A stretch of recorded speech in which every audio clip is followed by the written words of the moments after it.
The city still smelled of it, old pitch and scorched oak, the sour bite of smoke that clung to hair and wool and the back of the throat. Dawn had come thin and gray over Blackwater Bay, and the light made the river look like tarnished metal, as if the water itself had been wounded and could not bleed clean. Sansa Stark stood at the narrow window of her chamber and pressed her fingers against the cold stone. Below, the bay was littered with broken things. Black ribs of ships jutted from the shallows. The surface carried a drift of ash and splinters that moved with the tide like the last scum on a pot.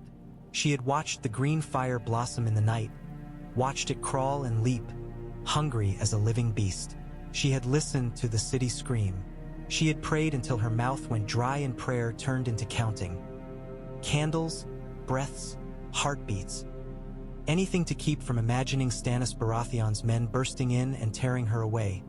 Anything to keep from imagining the other possibility, that King's Landing would be saved and she would remain where she was. Saved. The word felt like a lie people told themselves so they could sleep. A bell rang somewhere far below, muffled by walls. Another answered. A different sound followed. Shouted commands, the clatter of boots, the scrape of iron on stone.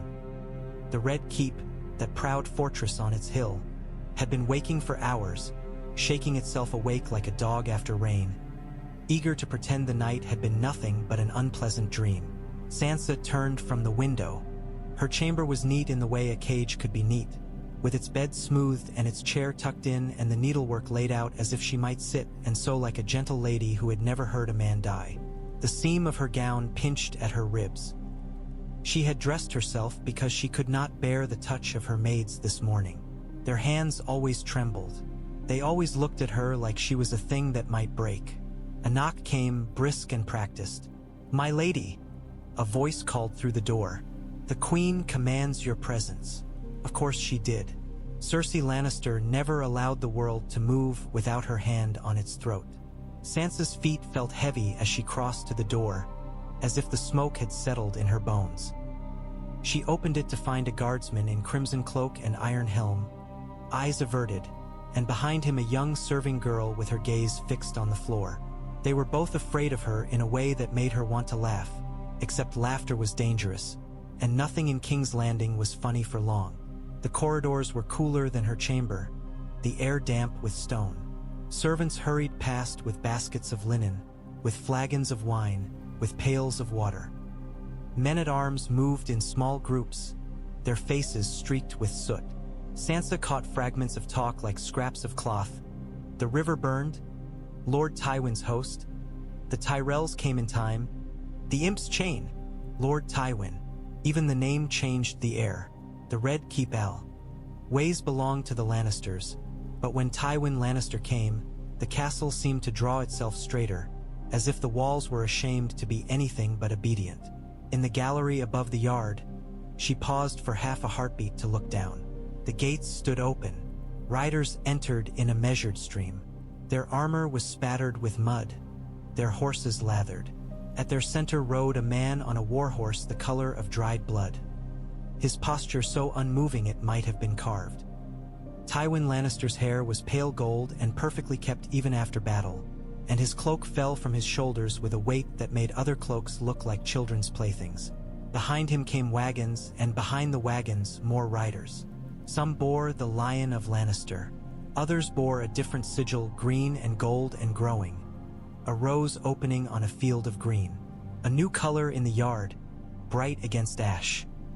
Highgarden's banners, and with them the reach, and with them the understanding that King's Landing would eat. Sansa's throat tightened. The Tyrells had come. She had heard their names like music in court, whispered in corridors as if they were a spell. Marjorie Tyrell, beautiful as a summer morning. Ser Loras Tyrell, the Knight of Flowers. Lady Olenna Tyrell, sharp as a thorn and old enough to remember dragons. They had saved the city, they said. They had saved Joffrey. They had saved the realm. And now they would be rewarded. A shadow fell across the gallery. When Sansa looked up, she saw Cersei Lannister watching from the balcony opposite. The Queen's hair had been braided in a severe crown. Her mouth held a smile that never reached her eyes. She looked down at Tywin Lannister like a woman watching the tide come in. relieved, triumphant, and already thinking of what the water would carry away. Sansa lowered her gaze and kept walking, because she had learned in this place that looking could be an offense, and being an offense was the first step toward being hurt. They brought her through the familiar doors, past the familiar guards, into the chambers where Cersei Lannister kept her court when she did not care to sit beneath the Iron Throne. The queen sat in a high-backed chair, her fingers wrapped around a cup of watered wine as if it were a weapon. King Joffrey Baratheon stood near the window, glittering in gilded armor that had never seen a true blow. He looked out at the yard with the hunger of a boy watching ants. "You see," Joffrey said without turning. "They all come to me, they all kneel, even after Stannis tried to steal what is mine." His voice carried the edge of a tantrum barely chained. He had been afraid in the night. Sansa had seen it in his eyes when the city roared. But now that the danger had passed, he wanted the world to forget he had ever been frightened. He would punish it for remembering. Cersei's gaze settled on Sansa. "Lady Sansa." Her tone was honey poured over steel. "Come here." Sansa moved forward, hands folded, eyes lowered. Court. Sa was armor, Septa Mordain had always told her. Courtesy was a lady's shield. Septa Mordain was dead, and shields in King's Landing had a way of being taken away. "You will attend the king today," Cersei said. "There will be visitors. Our allies have arrived. It is time the court sees you behaving as befits the guest of the crown." "Yes." The word tasted like bile. Joffrey turned then, eyes bright. "My little dove," he said, and smiled as if the name itself were a joke. "Did you pray for me?" Sansa's heart stumbled. In the night, she had prayed for his death and hated herself for it. In the night, she had prayed for anyone else to come and take her away. In the night, she had prayed to every god she knew, and to ones she did not, and none of them had answered with freedom. "Yes, your grace," she said, because truth was a luxury and she had none. Joffrey laughed. "Good. Pray harder. Perhaps the gods will send me a better bride." Cersei's mouth tightened a fraction, then smoothed again. "Mind your tongue," she murmured, but there was no real rebuke in it, only calculation. Sansa felt something stir under the fear, faint as a candle's first flame. The Tyrell banners in the yard had been bright. The Reach had come with bread and wine and pretty faces and the kind of power that did not need to shout. If they wanted something, they would take it. That was how the great houses worked. The only question was what they wanted, and whether Sansa Stark could make herself something worth taking. The first time Margaery Tyrell took Sansa Stark by the arm, it was done as if they had always been friends. "You must come with me," Margaery said, her voice bright with practiced warmth. "You look as though you haven't seen the sun in a year." Sansa could have said that she had seen too much sun in her life. Summer at Winterfell that seemed endless, warm on her hair and shoulders, the taste of berries stolen from the kitchen, Robb's laughter. But she knew what Margaery Tyrell meant. She meant the Red Keep. She meant stone and shadow and the feeling of being watched even when one was alone. Sansa hesitated only long enough to note the guards.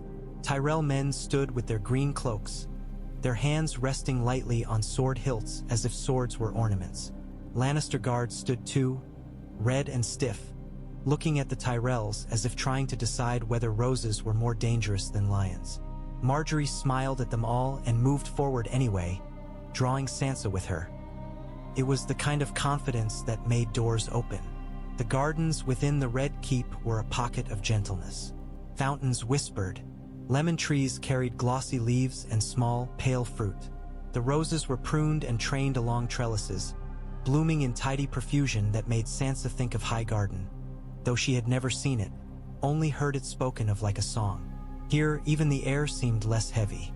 The smoke from Blackwater did not reach as strongly. For a moment Sansa could almost pretend she was simply a girl walking among flowers, not a hostage who had watched a city burn. Then she saw the old woman in the wheeled chair beneath the roses, and she remembered that flowers could hide thorns. "Lady Olenna," Margaery said, and there was a note in her tone Sansa had not heard before. Respect, affection, wariness. Olenna Tyrell was small, wrapped in layers of silk and lace that could not disguise the bones beneath. Her hair was white, braided close to her scalp and pinned with a simple gold comb. Her eyes, however, were not old. They were bright and quick, measuring everything. "So this is the little wolf," Olenna said before anyone could announce her. "Stand there. Let me see you properly." Sansa's cheeks flushed. She stood where directed, hands folded, trying to remember every rule she had ever been taught. Courtesy, courtesy, courtesy. Olenna's gaze slid over her like a needle through cloth. "You're prettier than I expected," she decided. "Not that it matters much in the end. Beauty fades, fear stays." Marjorie gave a soft laugh that could have been amusement or warning. "Grandmother." "Oh, hush," Olenna said. "We're among roses. Let's be honest. Sit, girl."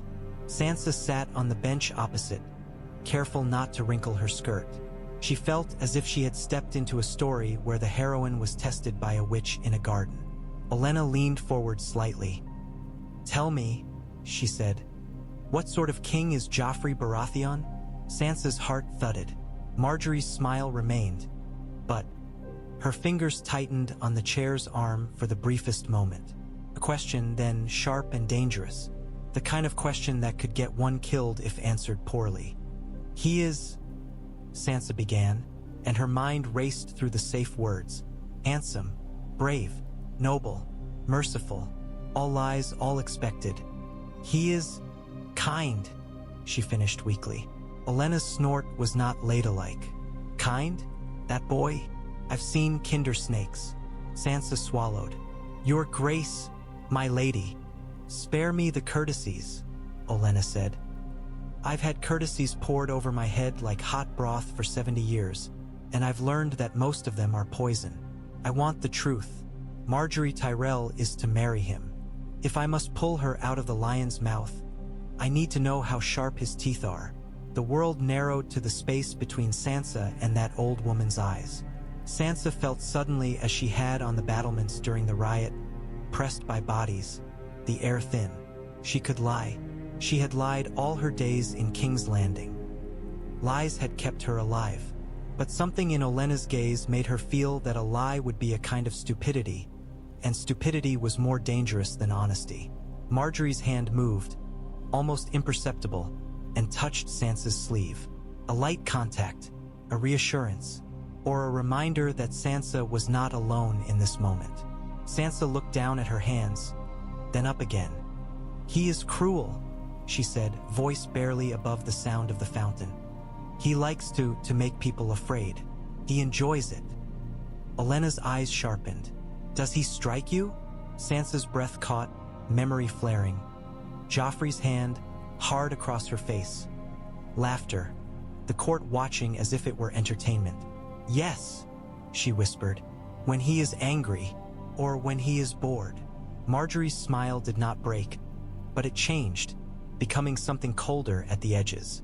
"Thank you," she said softly, and it was the first thing that had sounded entirely real. Olenna tapped her finger against her chair's arm. "And what of his mother?" she asked. "Cersei Lannister? A lioness?" Sansa said before she could stop herself, then flushed again. "Forgive me." Olenna laughed, delighted. "A lioness? Oh, I do like you. At least you have eyes." Her laughter faded.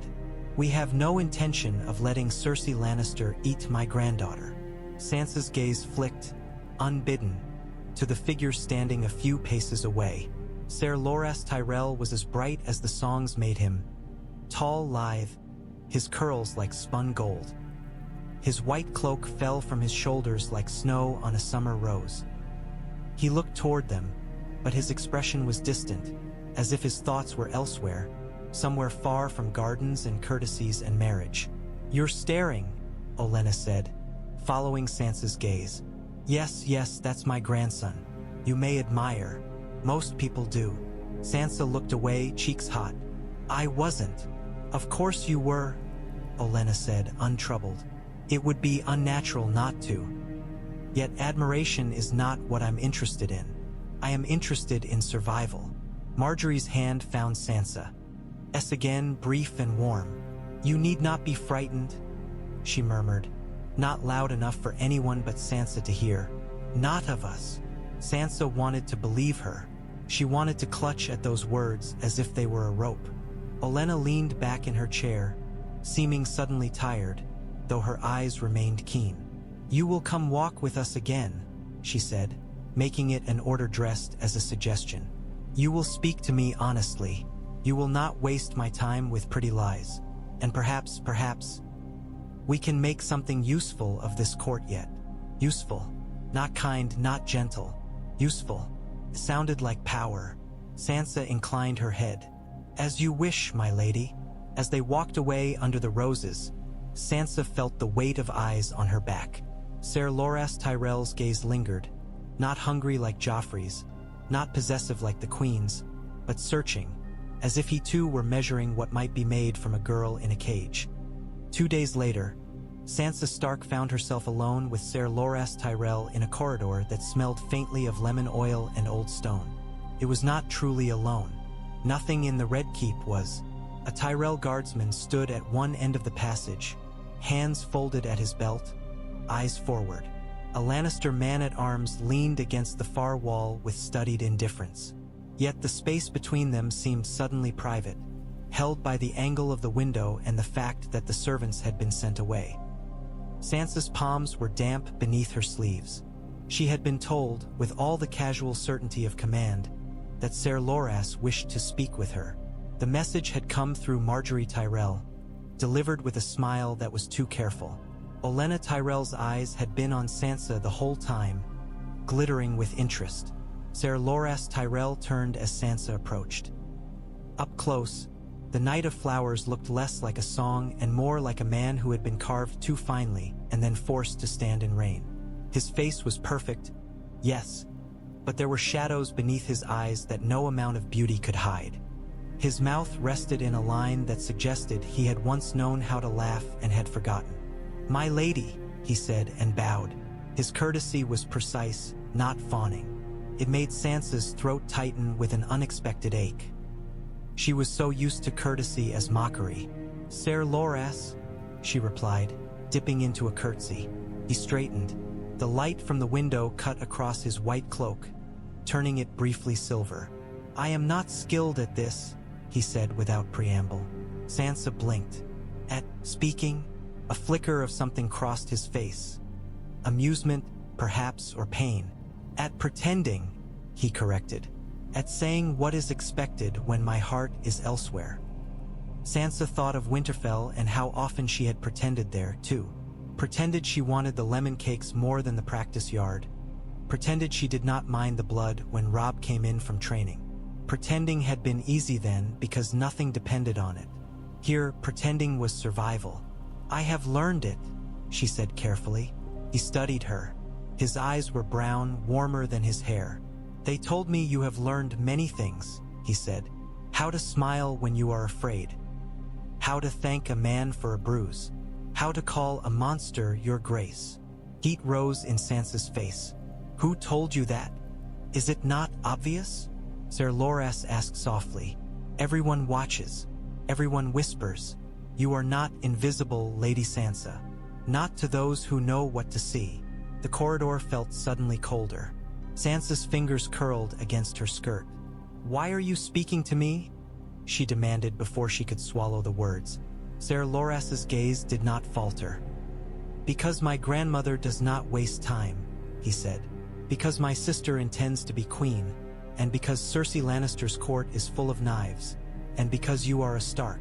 The last word landed like a stone in water.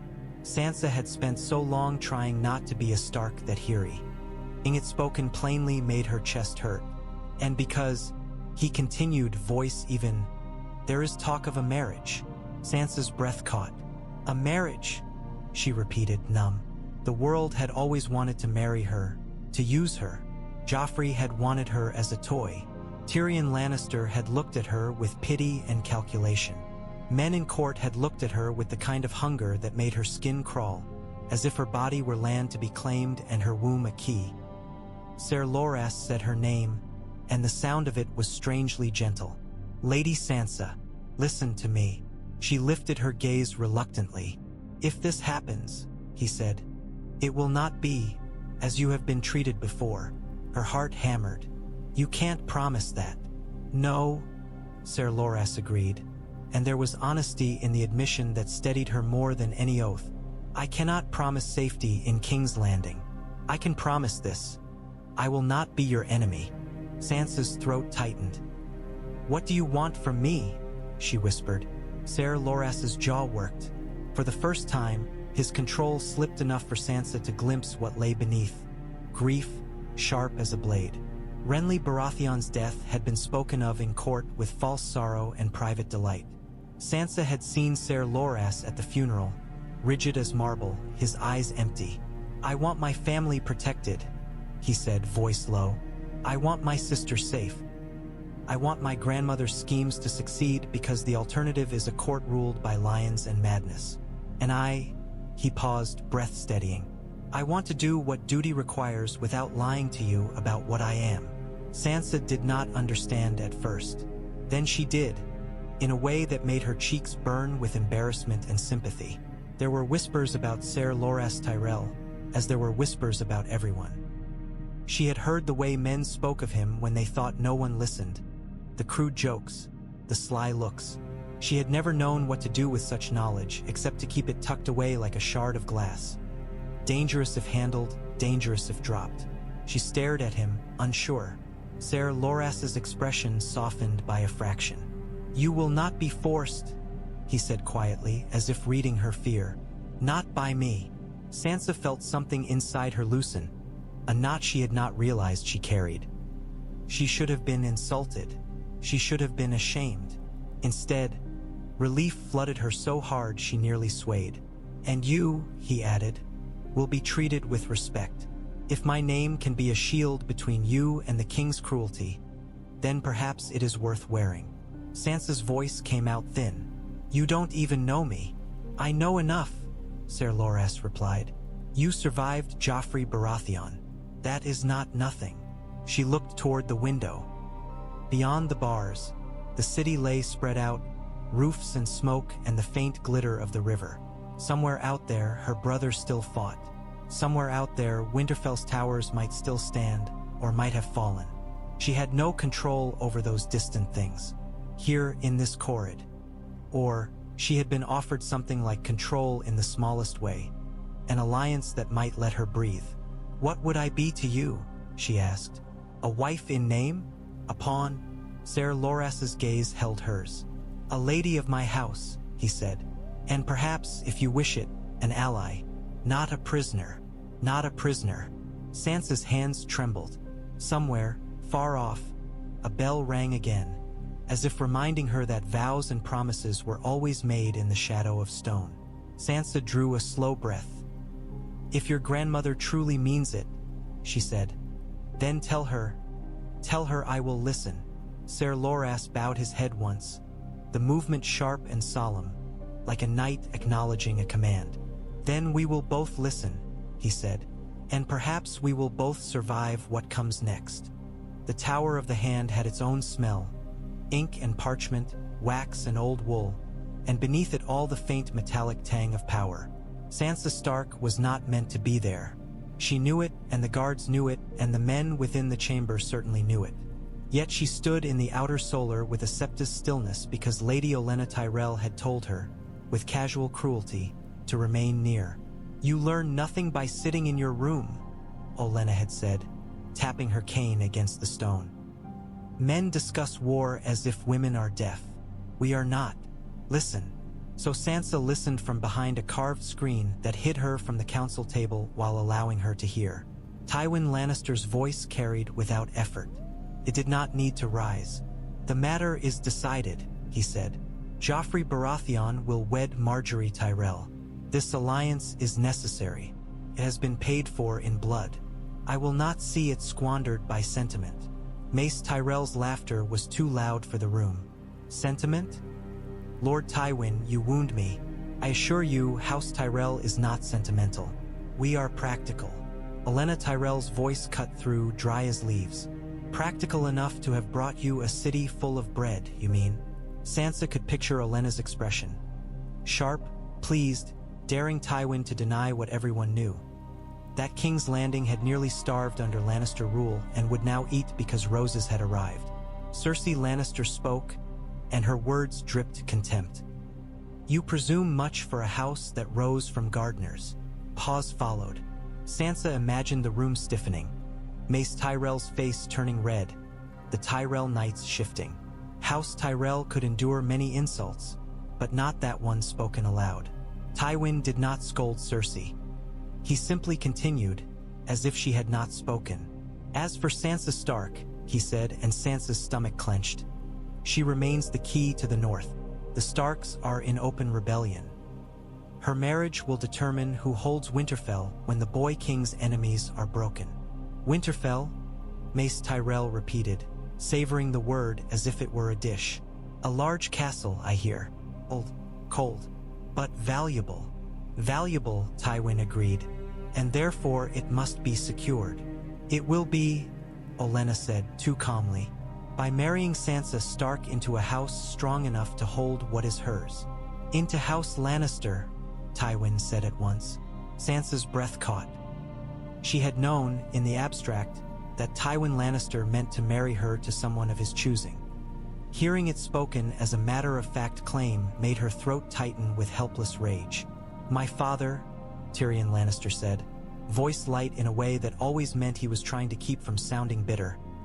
It seems you have forgotten that Sansa Stark is already promised. Tywin cut him off. She was promised to Joffrey Baratheon, he said. That promise is broken. Broken? Cersei echoed, and Sansa heard satisfaction there. The Queen had never forgiven Sansa for being the wrong girl in the wrong place. And now, Tywin, N continued, she will be promised where she is useful. Olenna Tyrell made a sound like a small sigh. Use is such an ugly word, she said. But yes, useful. Mace Tyrell leaned forward. My mother and I have discussed it, he said, and even through the screen Sansa could hear the puffed pride in his tone. House Tyrell is prepared to take the girl under our wing. She will be cared for, properly. In Highgarden, she will learn. In Highgarden, Cersei snapped. So she can bear you a Stark heir in comfort while you pick at the realm like crows? Sansa's nails bit into her palm. Tywin spoke again, colder. Sansa Stark will not leave King's Landing. Not until the war is concluded. She is a hostage, a valuable one. A hostage, Olenna repeated softly. How honest. The air in the room seemed to sharpen. Sansa imagined Olenna's old hands, delicate but steady, folding over the arm of her chair. Olenna was not afraid of Tywin Lannister. That fact was itself a kind of weapon. We saved your city, Olenna said. We placed our men between your son's throat and Stannis Baratheon's axe. Do not speak to us of value as if we are beggars at your gate. Mace Tyrell cleared his throat, eager to sound reasonable. There is a compromise, he said. A match that binds the north to the Reach while keeping the girl within reach of the crown. Tywin was silent a moment. Then, what match? Sansa held her breath so hard her chest hurt. Ser Loras Tyrell, Mace announced. My third son. Sansa felt her heart lurch. Ser Loras. Cersei laughed. Sharp. A third son, she said, as if that settled it. You offer us scraps. Scraps? Mace Tyrell bristled. Ser Loras is a knight of great renown, beloved by the people, the flower of chivalry. The flower, Olenna murmured. Yes, that is the point. Tywin's voice remained flat. Ser Loras Tyrell serves at court. He does, Olenna agreed, and Sansa could hear the smile in it. A marriage can be made quickly, in the city, under your eye. The girl remains where you can see her. Our house gains the bond. Your alliance remains strong. And House Lannister gains nothing, Cersei hissed. Tywin ignored her again. Sansa Stark's claim would pass to any children she bears, he said. Children, Olenna said, and her tone made the words sound less like an infant and more like a strategy. Tyrion Lannister spoke carefully. And if there are no children? Silence. Sansa felt her face flush because she understood the question and because she could not pretend she did not. Olenna's answer was smooth. "Then there is still a marriage," she said. "Still a bond. Still the appearance of unity. Still the comfort of knowing the girl is protected from accidents." Accidents. Sansa's pulse jumped. In King's Landing, accidents happened with alarming frequency. Tywin's voice was measured. "If I agree to this," he said, "Sansa Stark remains at court. Any child she bears is to be raised here, under the crown's protection." "You mean under Lannister hands?" Cersei snapped. "Under the crown," Tywin repeated, and Sansa heard the iron beneath it. "And Ser Loras Tyrell will not remove her to Highgarden without my leave." Mace Tyrell began to protest, but Olenna cut in. "We are not unreasonable," she said. "We understand hostage-taking. We have done it ourselves now and then." Tyrion let out a breath that might have been a laugh. "How comforting," Tywin continued as if arranging stones on a board. "There will be terms," he said. "Written, sealed, witnessed. The Tyrells will provide additional grain shipments throughout the winter. The Reach's levies will remain available. And Ser Loras will swear publicly that his first duty is to the crown." Olenna's reply was immediate. "Publicly," she said. "Yes, that is always where oaths belong." Sansa realized then what Olenna was doing. Not fighting Tywin head-on. Not demanding. Offering him a victory he could swallow. Keeping Sansa close. While taking what the Tyrells truly wanted. A Stark tied to their house. Behind the screen, Sansa's legs trembled. She was a piece on their board, moved by hands that did not tremble. Yet for the first time in what felt like years, the movement was toward something other than humiliation. Tywin's final words were a sentence past. "Very well," he said. "We will proceed." Sansa closed her eyes, and for a moment the smell of ink and candle wax became the scent of roses, sharp and alive. The great hall had been scrubbed until it gleamed, as if clean stone could erase the memory of fear. Sansa Stark stood near the foot of the dais among a knot of courtiers and ladies, her spine straight as the staff of a banner. The air was warm with bodies and the scent of crushed herbs from the rushes scattered on the floor. Above, banners hung heavy, red lions and golden roses side by side, stitched together in fabric as neatly as the alliance was meant to be stitched in blood. King Joffrey Baratheon lounged on the Iron Throne like a boy who had stolen a crown and dared anyone to take it back. His armor was golden and ridiculous, gleaming with jewels. His lips curved in a smile that promised nothing good. Cersei Lannister sat to one side, her face smooth and lovely, her eyes hard. Tywin Lannister stood below the throne, hands clasped behind his back, as unyielding as the stone pillars. Margaery Tyrell was presented first. She moved like a swan across a pond, graceful and composed, the green of her gown deep as summer leaves. When she knelt, she did it with the ease of a woman who knew the floor would rise to meet her. "My lords and ladies," Joffrey announced, voice carrying as if he were a seasoned king and not a boy who had screamed for his mother in the night. "You will bear witness. In gratitude for the loyalty of House Tyrell, and in recognition of their service in saving my city, I, Joffrey of House Baratheon, first of my name, do hereby declare my intention to wed Lady Margaery Tyrell." A wave of murmurs rolled through the hall, admiration, envy, relief.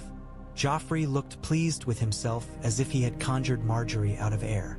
Margaery rose with a smile that was flawless. She did not look at Sansa, not directly.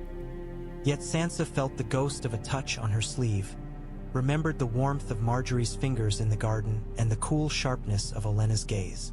Joffrey raised his hand for silence again, enjoying the power of it.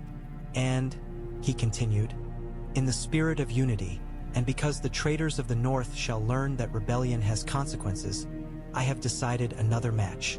Sansa's stomach clenched so tightly she thought she might be ill. Joffrey's eyes found her, and for a heartbeat she saw something familiar there. His cruelty, his need to see fear bloom. He wanted her to flinch. He wanted to watch her humiliate herself in front of the whole court. "My little dove," he said, and laughter rippled among the crueler faces. "You will not be left unwed. No, no. You will be given to one of our loyal allies." Sansa kept her face still.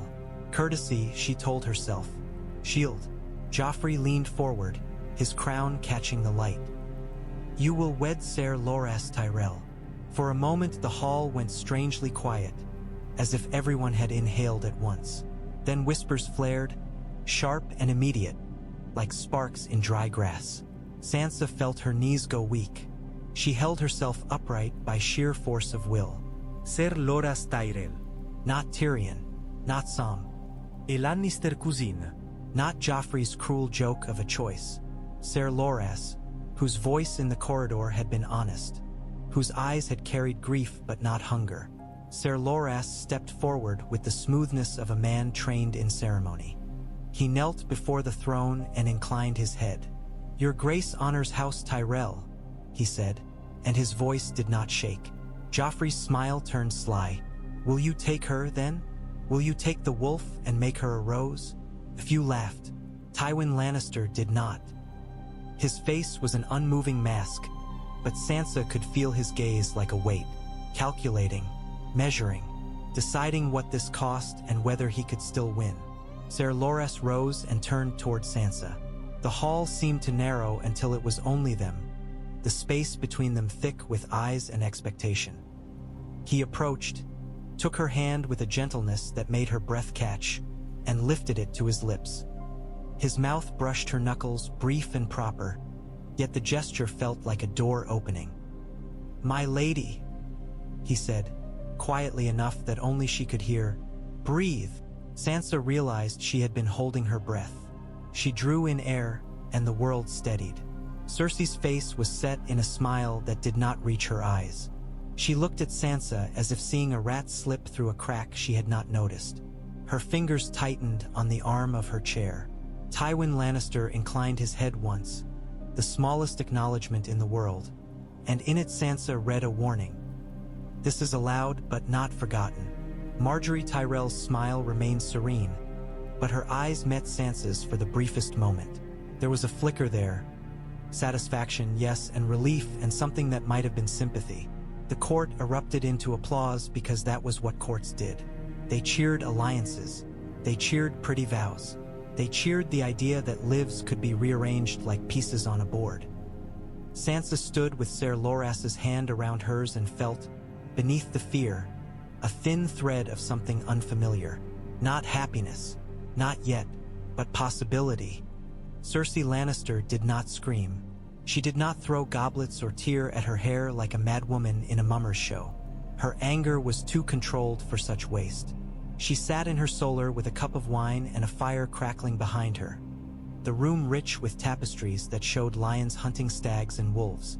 Sansa Stark stood before her with hands folded, back straight, feeling the weight of those woven eyes on her skin. Tyrion Lannister lounged near a table, turning a ring on his finger. He looked amused in the way a man looked amused when laughter was the only thing stopping him from choking. At the door, 2 guards stood with spears, their faces blank, and in a chair near the fire sat Olenna Tyrell as if she belonged there, needlework in her lap, her fingers moving steadily. The image was absurd, an old woman sewing while a queen seethed, yet that absurdity was a kind of defiance. Cersei's gaze pinned Sansa. "You look pleased," she said. Sansa kept her face neutral with effort. "I am grateful for your grace's generosity," she replied, the words falling into place like stones in a wall. "Courtesy. Shield." Cersei laughed softly. "Generosity? You think I am generous?" She leaned forward. "Do you know what you are, girl?" A memory rose, unbidden. Joffrey's voice calling her stupid, calling her traitor, calling her dove. Sansa swallowed the fear and forced herself to meet the queen's eyes. "A hostage," Sansa said, because honesty could be a weapon too, when offered carefully. Cersei's lips curved. "Good," she said, as if praising a dog for learning a trick. "A hostage, and hostages do not choose their fates. They are given." Olenna's needle paused. "And yet," she said mildly, "here we are. Cersei's eyes flicked to Olenna Tyrell with naked hatred. "You sit very comfortably in my castle," she said. Olenna resumed sewing. "At my age, I sit comfortably wherever I please," she replied. "It is one of the few privileges left to the old. If you live long enough, you will understand." Tyrion snorted into his cup. Cersei ignored him. Her gaze returned to Sansa like a hand closing around a throat. "Do not mistake this for freedom," she said. "Your marriage does not remove you from my reach." Sansa felt the air tighten in her lungs. The instinct to flinch rose like a tide. She crushed it down. "My reach is not what it was yesterday," Olenna said, still looking at her needle. "That is what truly angers you." Cersei's fingers tightened around her cup. "What angers me," she said, "is watching traitors rewarded." "Rewarded?" Olenna's voice held a hint of amusement. "You call marriage to my grandson a reward? You flatter us. Though I suppose it is a better fate than being beaten by a boy king for sport." Cersei's face hardened. "Careful," she said. "You forget where you are." "I have never forgotten where I am," Olenna replied. "That is the difference between us." For a heartbeat, the room felt like it might shatter. Then Cersei set her cup down with deliberate care. "Leave," she said to Sansa. Sansa hesitated. The Queen's command was clear, but Olenna Tyrell's presence was a strange anchor. She glanced toward Tyrion Lannister, who lifted one eyebrow as if to say, "Go, before the lioness bites." Sansa dipped into a curtsy. "Your Grace," she said, and turned toward the door. As she passed Olenna, the old woman's fingers brushed her sleeve. So light Sansa almost wondered if she imagined it. "Steady," Olenna murmured, not looking up. "Lions roar loudest when they're afraid." In the corridor beyond, Sansa's breath came out shaky. She pressed her hand to the wall to ground herself. The red keep stone was rough beneath her fingertips. Real. She was still here. She was still trapped. Yet something had shifted. A maid waited at the corridor's end, eyes downcast. "My lady," she whispered. "They've begun bringing in bolts of cloth. Your wedding gown." "Wedding?" The word settled in Sansa's stomach like a stone, heavy but not entirely unwelcome. She imagined herself in a gown stitched with roses. She imagined Cersei's expression when she saw it. She imagined Tywin's cold eyes. And she imagined something else, quieter. Highgarden's fields, full of grain. The Reach's wagons rolling into King's Landing. A city fed not by lions, but by roses. Power, Olenna had implied, came not only from swords, came from bread, from who ate and who did not. Sansa walked back toward her chambers with her head high, as if she were already learning how to wear a rose crown without letting it cut her. They built the wedding around her body like armor. The seamstresses arrived first, women with quick fingers and sharp eyes, their baskets heavy with pins and chalk. They brought bolts of silk the color of cream and pale gold, and others dyed a soft green that reminded Sansa Stark of summer leaves at Winterfell. The cloth smelled faintly of lavender, packed with herbs to keep moths away. Sansa stood on a small wooden platform while they measured her waist and shoulders, while they murmured to one another in the half-language of their craft. A maid tugged Sansa's hair into curls, then into braids, then into a complicated crown of braids that pulled gently at her scalp. Margaery Tyrell came in laughing, bringing light with her as if she carried the sun under her sleeves. "You look as though you're about to be executed," she teased softly, and took Sansa's hands. Sansa tried to smile. "It feels like it," she admitted. Marjorie's expression softened. "It is not an execution," she said. "It is a bargain. There's a difference." "A bargain," Sansa repeated, tasting the word. It sounded colder than romance but warmer than captivity. Olenna Tyrell sat in a chair near the window, a small fortress of silk and sharpness. Her gaze moved over the seamstresses, over the cloth, over Sansa, noting every tremor in her fingers, every change in her breathing. "The gown will have roses," Olenna announced, as if declaring battle terms. "Not too many. We are not peacocks." but enough that the court understands what has changed. The seamstresses nodded and began sketching patterns with chalk. Green vines along the hem, a rose at each sleeve, subtle but unmistakable. Sansa watched the white cloth spread out like a pale field, waiting to be claimed by color. She thought of her own Stark sigil, the dire wolf, and wondered if she would ever wear it proudly again. Here, in King's Landing, the wolf had been used against her, proof of treason, excuse for cruelty. Yet the wolf was still hers. Marjorie leaned close, voice low. "My grandmother likes you," she said, and her smile held genuine warmth. "That is rare." Sansa almost laughed. "I'm not sure if that's comforting." "It should be," Marjorie said. "If Olenna Tyrell likes you, she will protect you. And if she protects you, then Cersei Lannister cannot touch you as she pleases." Sansa's stomach tightened at the Queen's name. She said, "I'm still within her reach." Marjorie's eyes flashed. "She says many things," she replied. "Her reach is not what it was. Not anymore." Sansa wanted to believe it. She wanted to believe that roses could blunt claws. Yet she had watched wolves die and still bleed. The seamstresses stepped back and began to pin cloth against Sansa's body, shaping it. The silk slid cool over her skin. The pins pricked, small stings that made her flinch. Every prick reminded her, this is real, this is happening. The door opened, and for a moment the room seemed to still. Ser Loras Tyrell entered. Es. Courted by a single guard who lingered near the threshold. Ser Loras's white cloak was immaculate. The gold embroidery at his collar caught the light like flame. Yet his expression was not bright. It was controlled, solemn. He looked at Sansa as if he were looking at someone about to step onto a battlefield. "My lady," he said, bowing. Sansa's mouth went dry. Ser Loras. Marjorie's smile turned mischievous. "Come to admire the bride?" she asked. Ser Loras's gaze flicked to his sister with a warning that was affectionate and weary at once. "I came to speak," he said. "If Lady Sansa permits." Olenna's needle stopped. "Speak then," she said.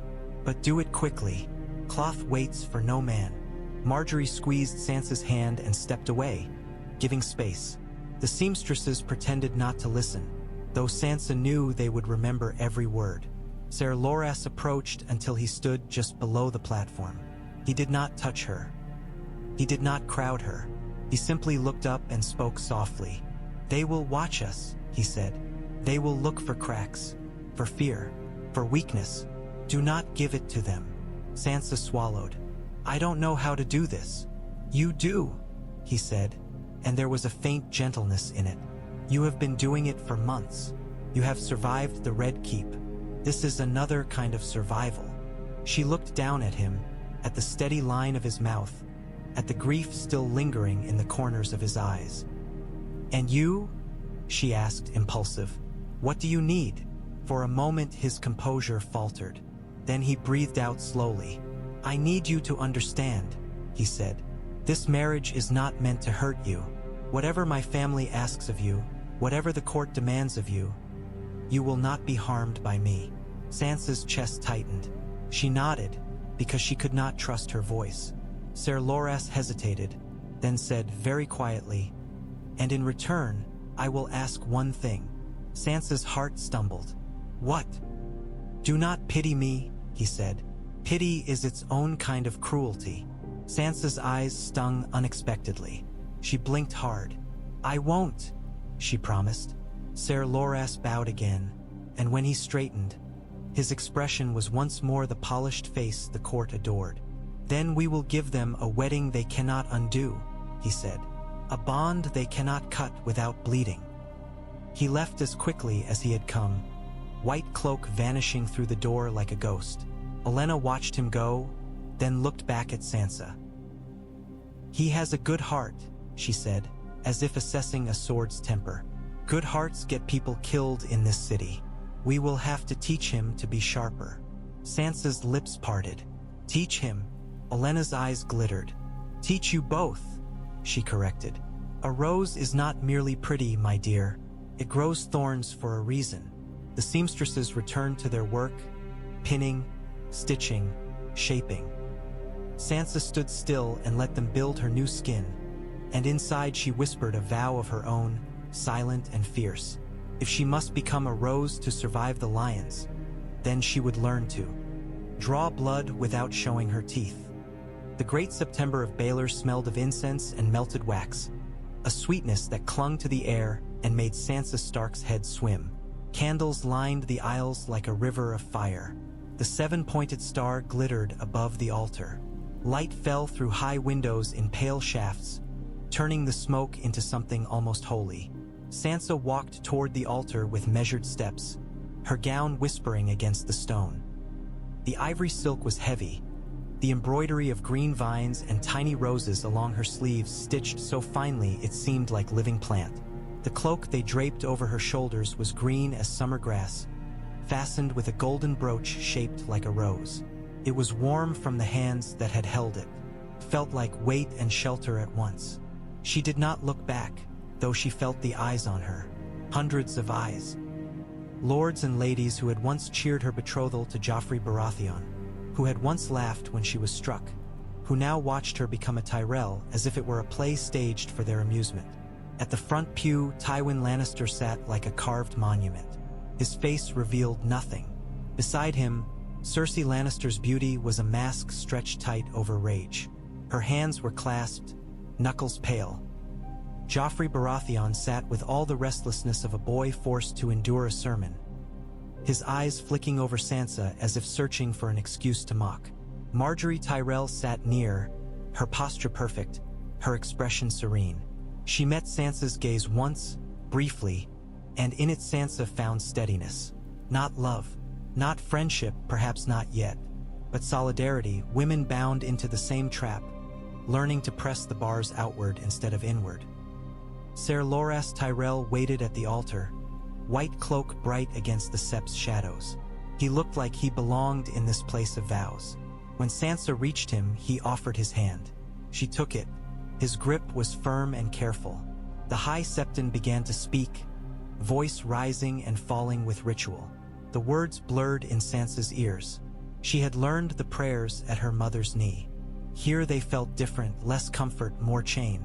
Yet something in the Sept's stillness gave her a moment to breathe. They asked her name. She answered. They asked Ser Loras Tyrell's name. He answered, voice steady. They asked if she came willingly. The lie caught in Sansa's throat like a bone. Willingly. What did willing mean when every path led to pain? Yet she had chosen, in the small way she could choose. She had chosen Ser Loras over whatever Tywin Lannister might have forced upon her. She had chosen the possibility of a shield.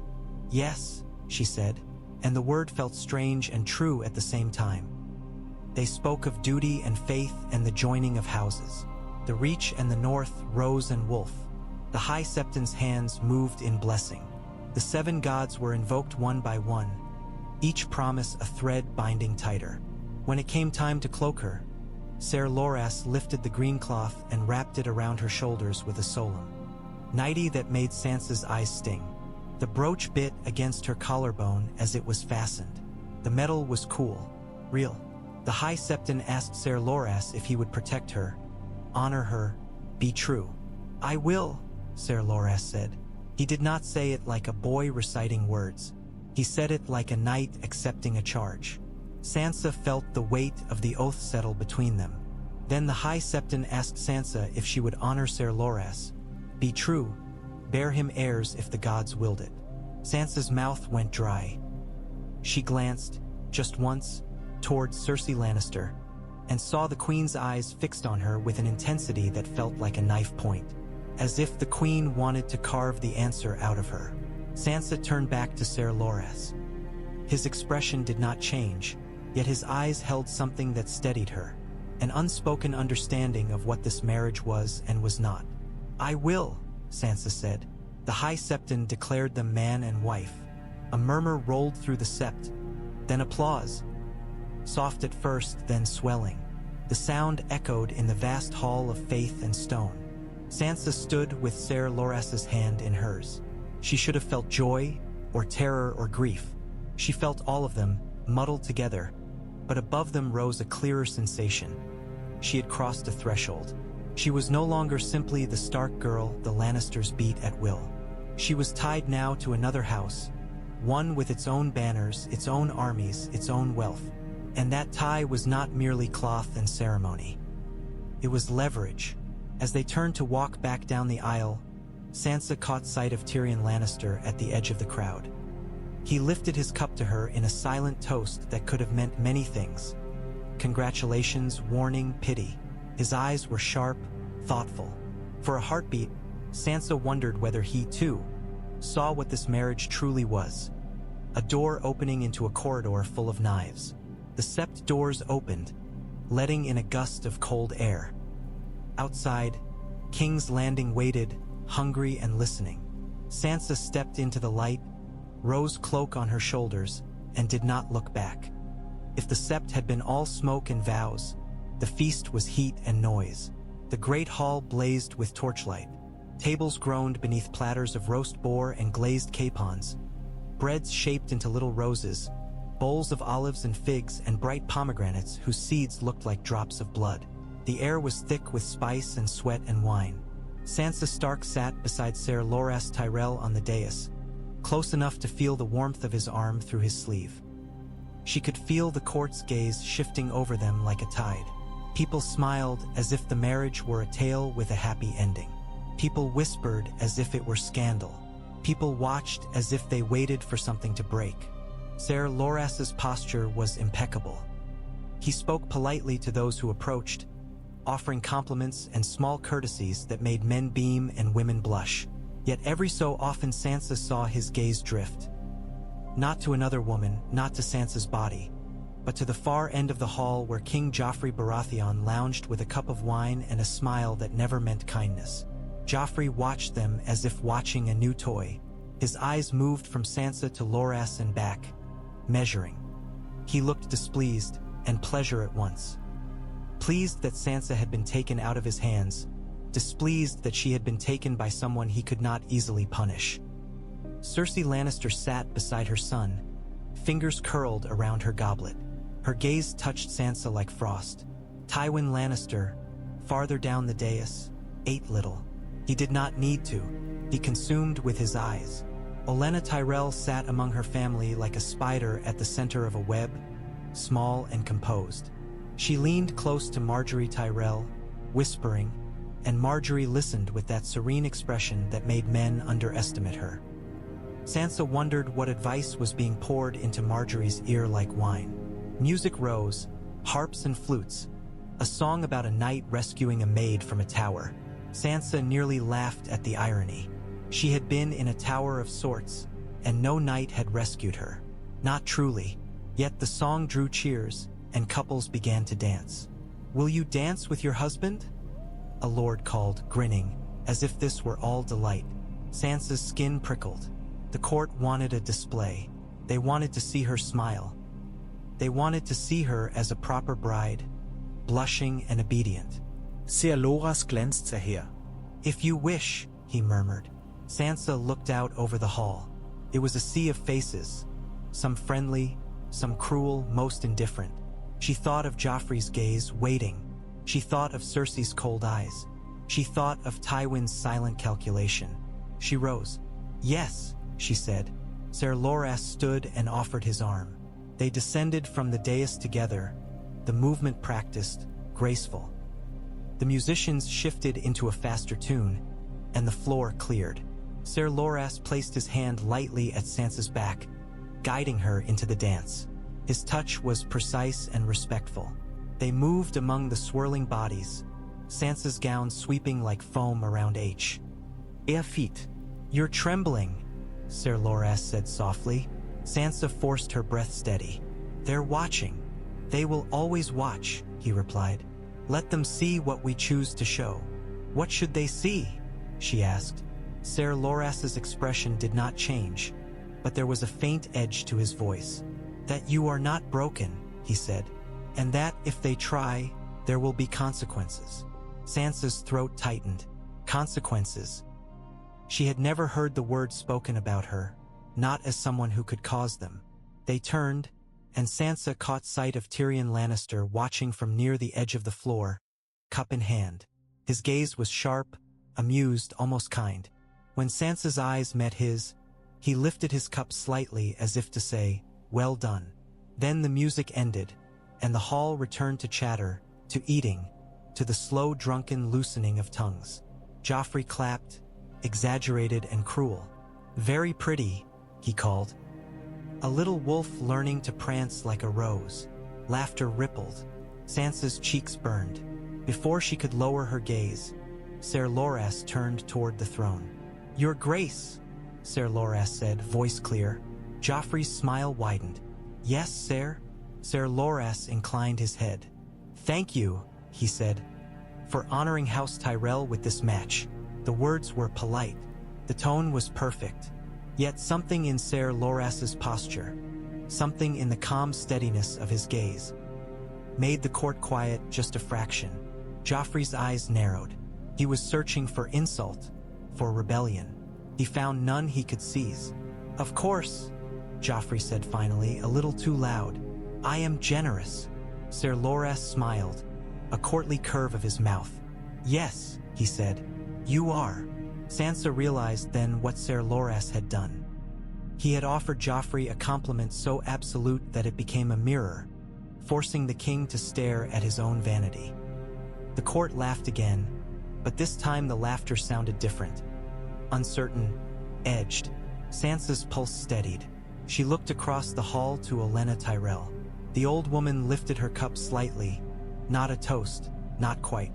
A signal. Sansa understood it in her bones. This was how they fought. Not with swords raised in the open, not unless forced. With words that shifted the room. With smiles that placed traps. With generosity that made others look mean by comparison. Bread and laughter. Roses and thorns.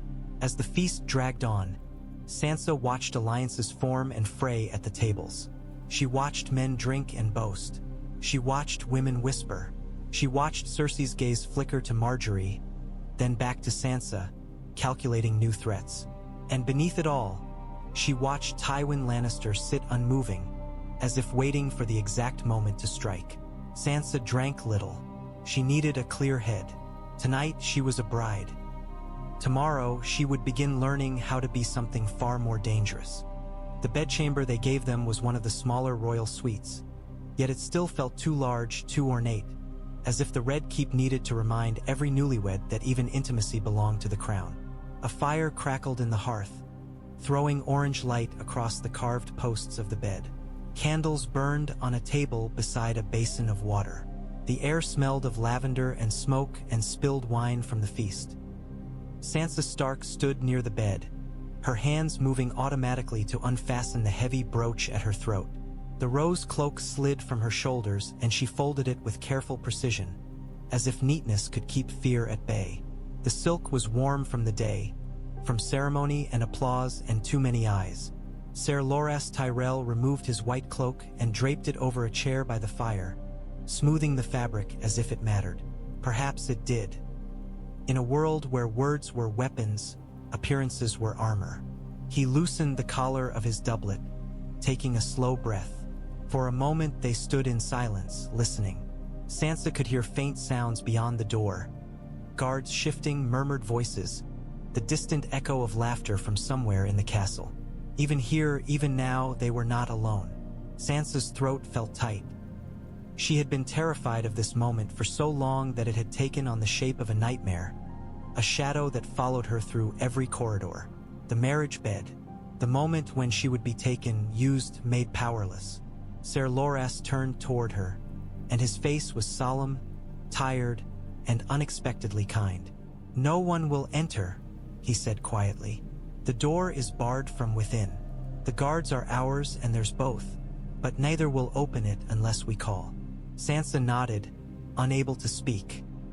Ser Loras approached slowly, stopping a respectful distance away. "We must be careful," he said. "They will expect signs in the morning. Rumors, blood, proof." Sansa's stomach turned. Her voice broke. She cleared her throat. "I can't." "I know," he said at once. The gentleness of it nearly undid her. Ser Loras looked into the fire, and his profile was carved in light and shadow. "There are ways," he said. "We will give them what they want to see, not what they want to take." Sansa stared at him. "Why are you doing this?" she asked, the question rising before she could stop it. "You could have refused. You could have taken vows. You could have—" She stopped because she did not know what else to offer. In this world, refusal was not always allowed. Ser Loras Tyrell. "I have already loved and lost," he said, voice low. "I have already learned what happens when you give your heart to a king who cannot protect it. I will not give the lions another piece of me." "Not willingly." Sansa's eyes stung again. She blinked hard. "I'm sorry," she whispered. Ser Loras's gaze flicked to her. "Do not pity me," he reminded her, but the edge was softened. "Stand with me instead. Stand with me. An offer. Partnership, however strange." Sansa inhaled. It slowly. The air tasted of smoke and lavender. "I don't know how," she admitted. "You learn," Ser Loras said simply. "My grandmother will teach you. Marjorie will teach you. I will do what I can." He hesitated, then added, "And you will teach us too." Sansa frowned. "Me?" Ser Loras nodded once. "You know the lions," he said. "You know how they bite. We have been in this court only a short time. You have been trapped in it. You have survived it. That matters." Sansa felt something shift, subtle but profound. In King's Landing, she had always been treated as weak, as prey. Ser Loras was telling her that her survival had made her valuable, not merely as a claim to Winterfell, but as knowledge.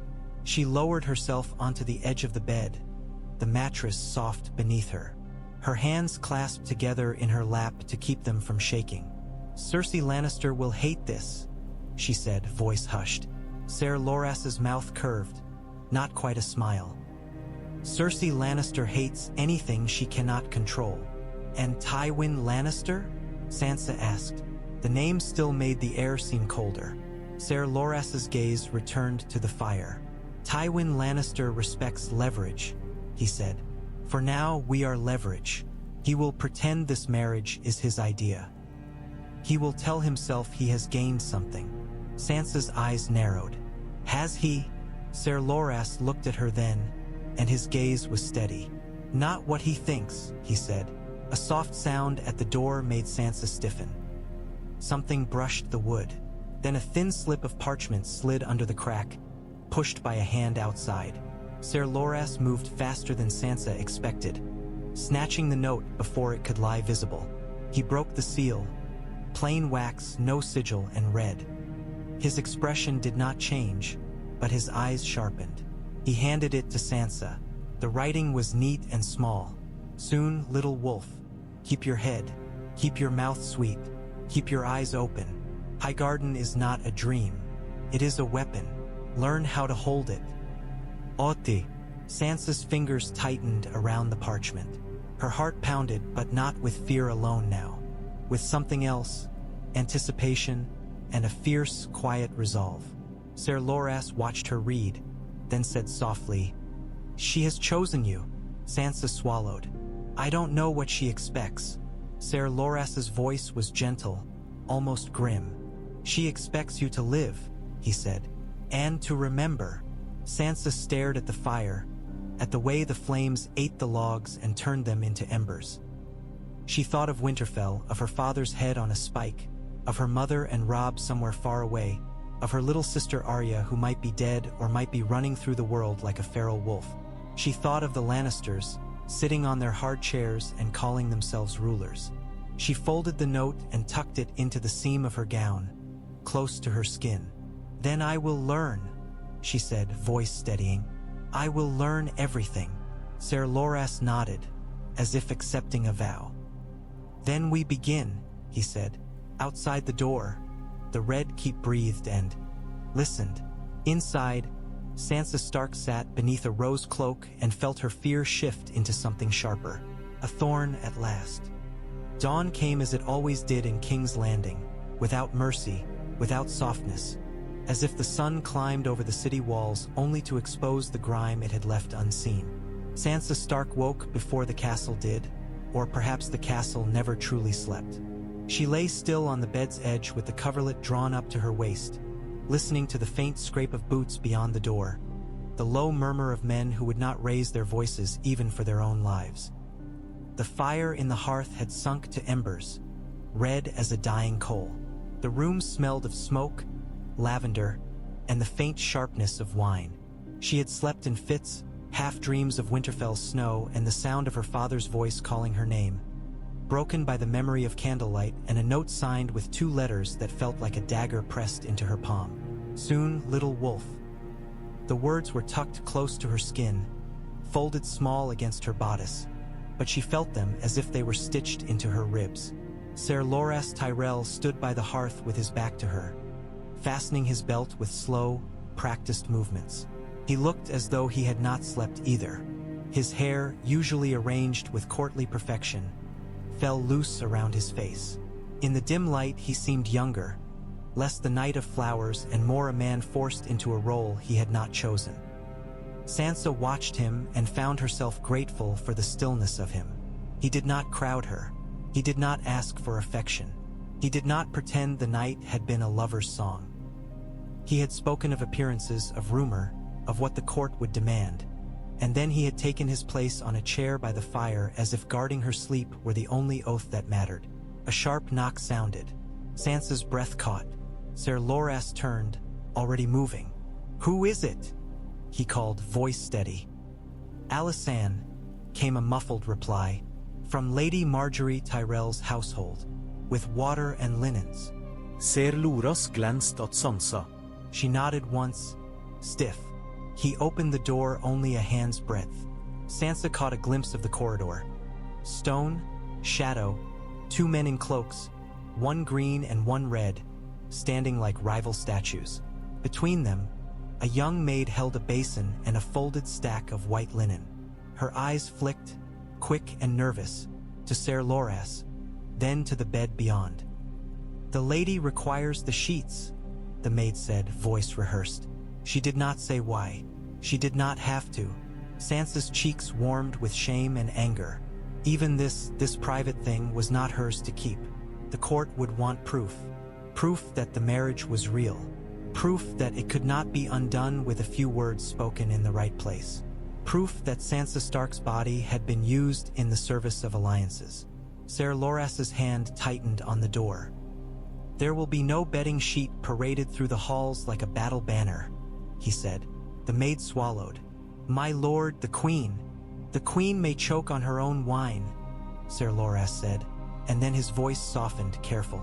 "Tell Lady Margaery Tyrell I will see her in the gardens after the morning court. Tell her we understand." The maid hesitated, caught between orders. Then she dipped her head and held out a smaller item, a narrow parcel bound with green ribbon. "This as well," she whispered. "For Lady Sansa Stark."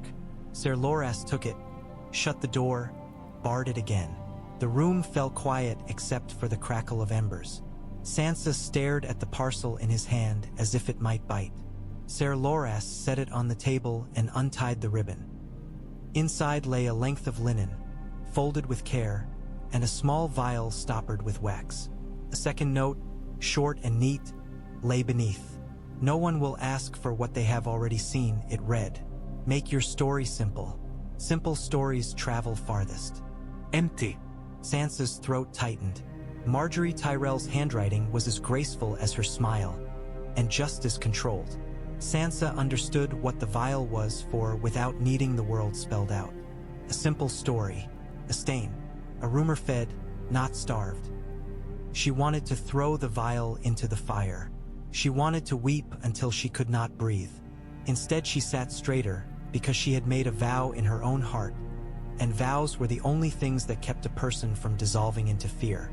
Ser Loras watched her, his expression unreadable. "We do not have to," he said quietly. Sansa's fingers tightened on the coverlet. "They will try to undo it," she whispered. "Tywin Lannister will if it suits him. Cersei Lannister will because she hates me wearing a rose." Joffrey Baratheon will, because he hates anything he cannot break. Ser Loras Tyrell. And you? Sansa met his eyes. I don't want to be moved again, she said. Not like a piece on their board. Not like a prize. Ser Loras was silent for a long moment. Then he nodded once, sharp, as if accepting a command. He took the vial, uncorked it, and held it out. Sansa's hands trembled when she reached for it. The liquid inside was dark, almost black in the low light. She thought of blood on snow. She thought of her father's head on a spike, red against the sky. She thought of the court's laughter. Her breath came slow and measured, the way Septa Mordain had once taught her to breathe through anger. She tipped the vial, let a few drops fall onto the linen, watched the dark spread through the fibers like a secret. When she looked up again, Ser Loras's gaze was steady. There was no hunger there, no triumph, no cruelty, only a grim understanding of what they were doing, what they had to do. Outside the door, boots shifted. The castle waited. Sansa folded the stained linen, wrapped it again, and held it out to Ser Loras. "Tell them what they want to hear," she said, voice calm as stone, "and let them choke on it." Ser Loras's mouth twitched, almost a smile. "As my lady commands," he murmured. When the maid returned, Ser Loras placed the linen into her hands with a courtly nod, as if handing over a gift. The maid's eyes widened, then dropped. She hurried away. Sansa Stark. Tea very still until the footsteps faded. Only then did she let herself exhale. The day had begun. The game had begun again. By mid-morning, the Red Keep had already decided who Sansa Stark was meant to be.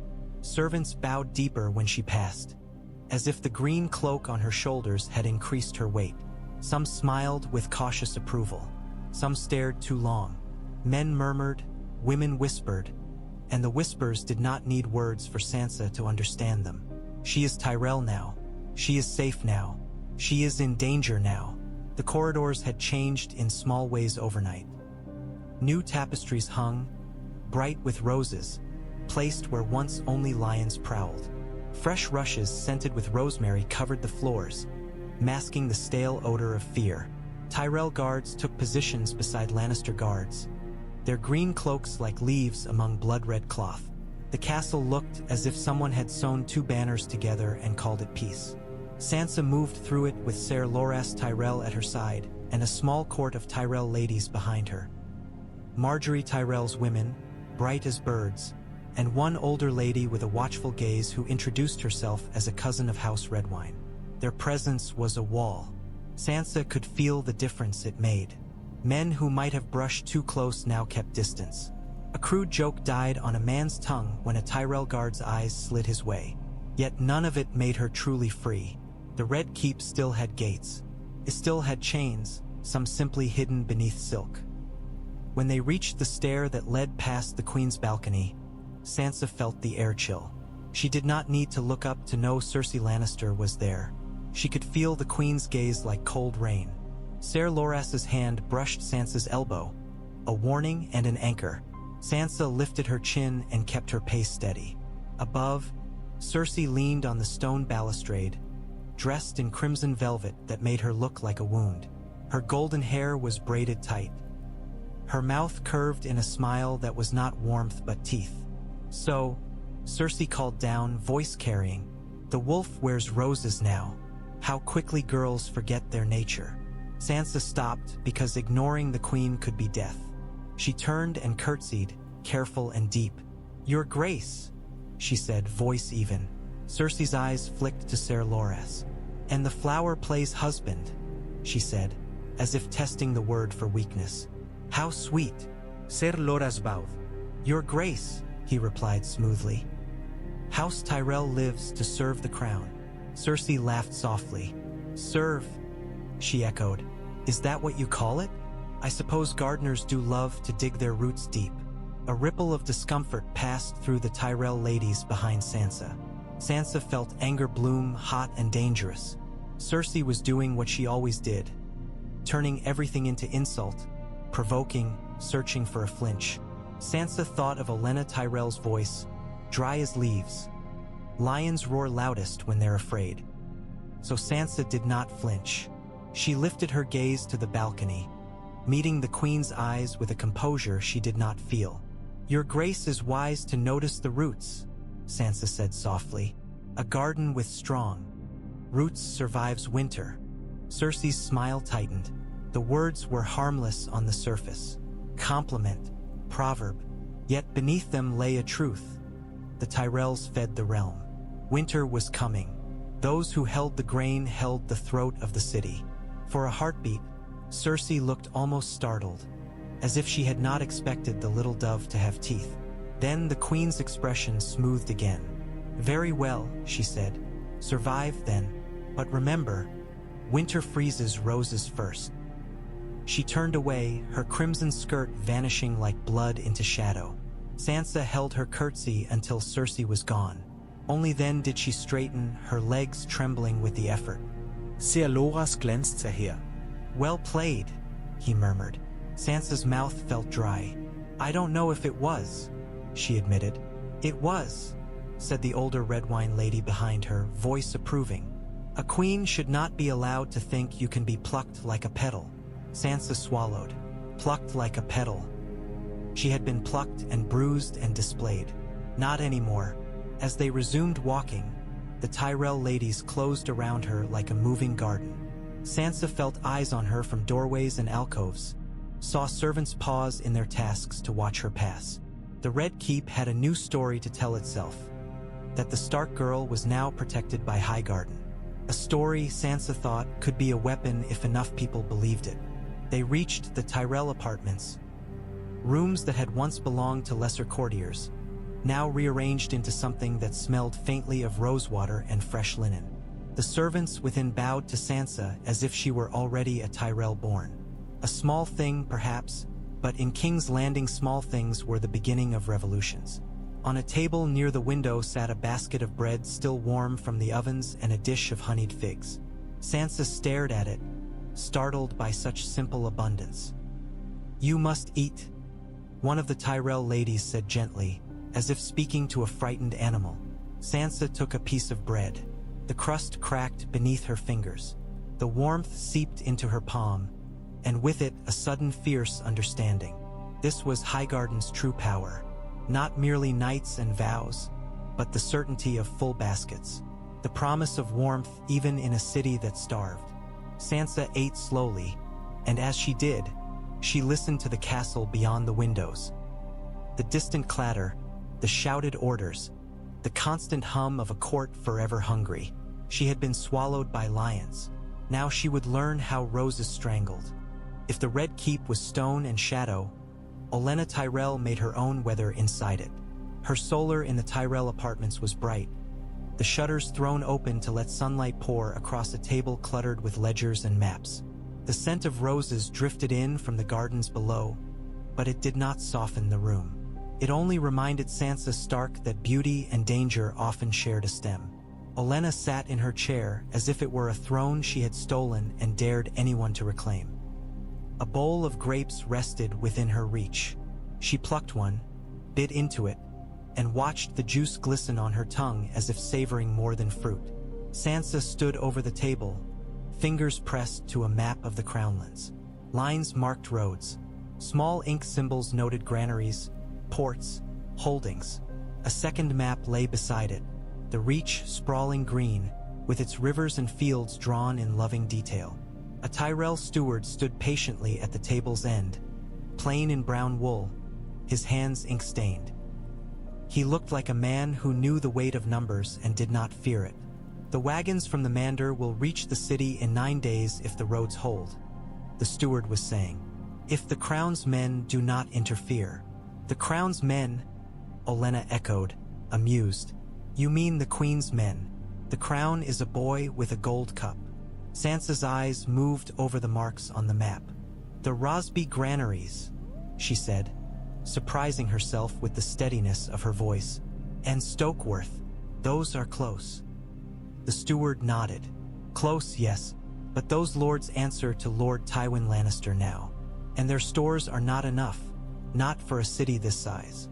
Sansa thought of the riot, of hands grabbing at her hair and cloth, of starving mouths spitting curses. King's Landing was a beast. It ate and never filled. Olenna watched Sansa's face. "You are thinking of the mob," she said. Sansa's throat tightened. "They were hungry," she said. "They weren't monsters. Not all of them." Olenna clicked her tongue. "Hunger turns men into monsters faster than any war," she said. "That is why we feed them. Not from kindness, though do not mistake me. I adore kindness when it is useful, but because a full belly is loyal." Sansa traced the road from the south with her fingertip. "If the bread has a rose stamped on it," she said slowly, "they will remember who fed them." Olenna's smile sharpened. "Yes," she said. "Now you begin to understand." Sansa glanced up. "Is that the plan?" she asked. "To make them love you?" "To make them love my granddaughter," Olenna corrected. "Love is a soft chain. It holds tighter than iron when it is wrapped around enough throats." She reached for another grape. "And you, my dear, are a useful knot in that chain." Sansa felt the familiar sting of being spoken of as a tool. Yet the sting was different now.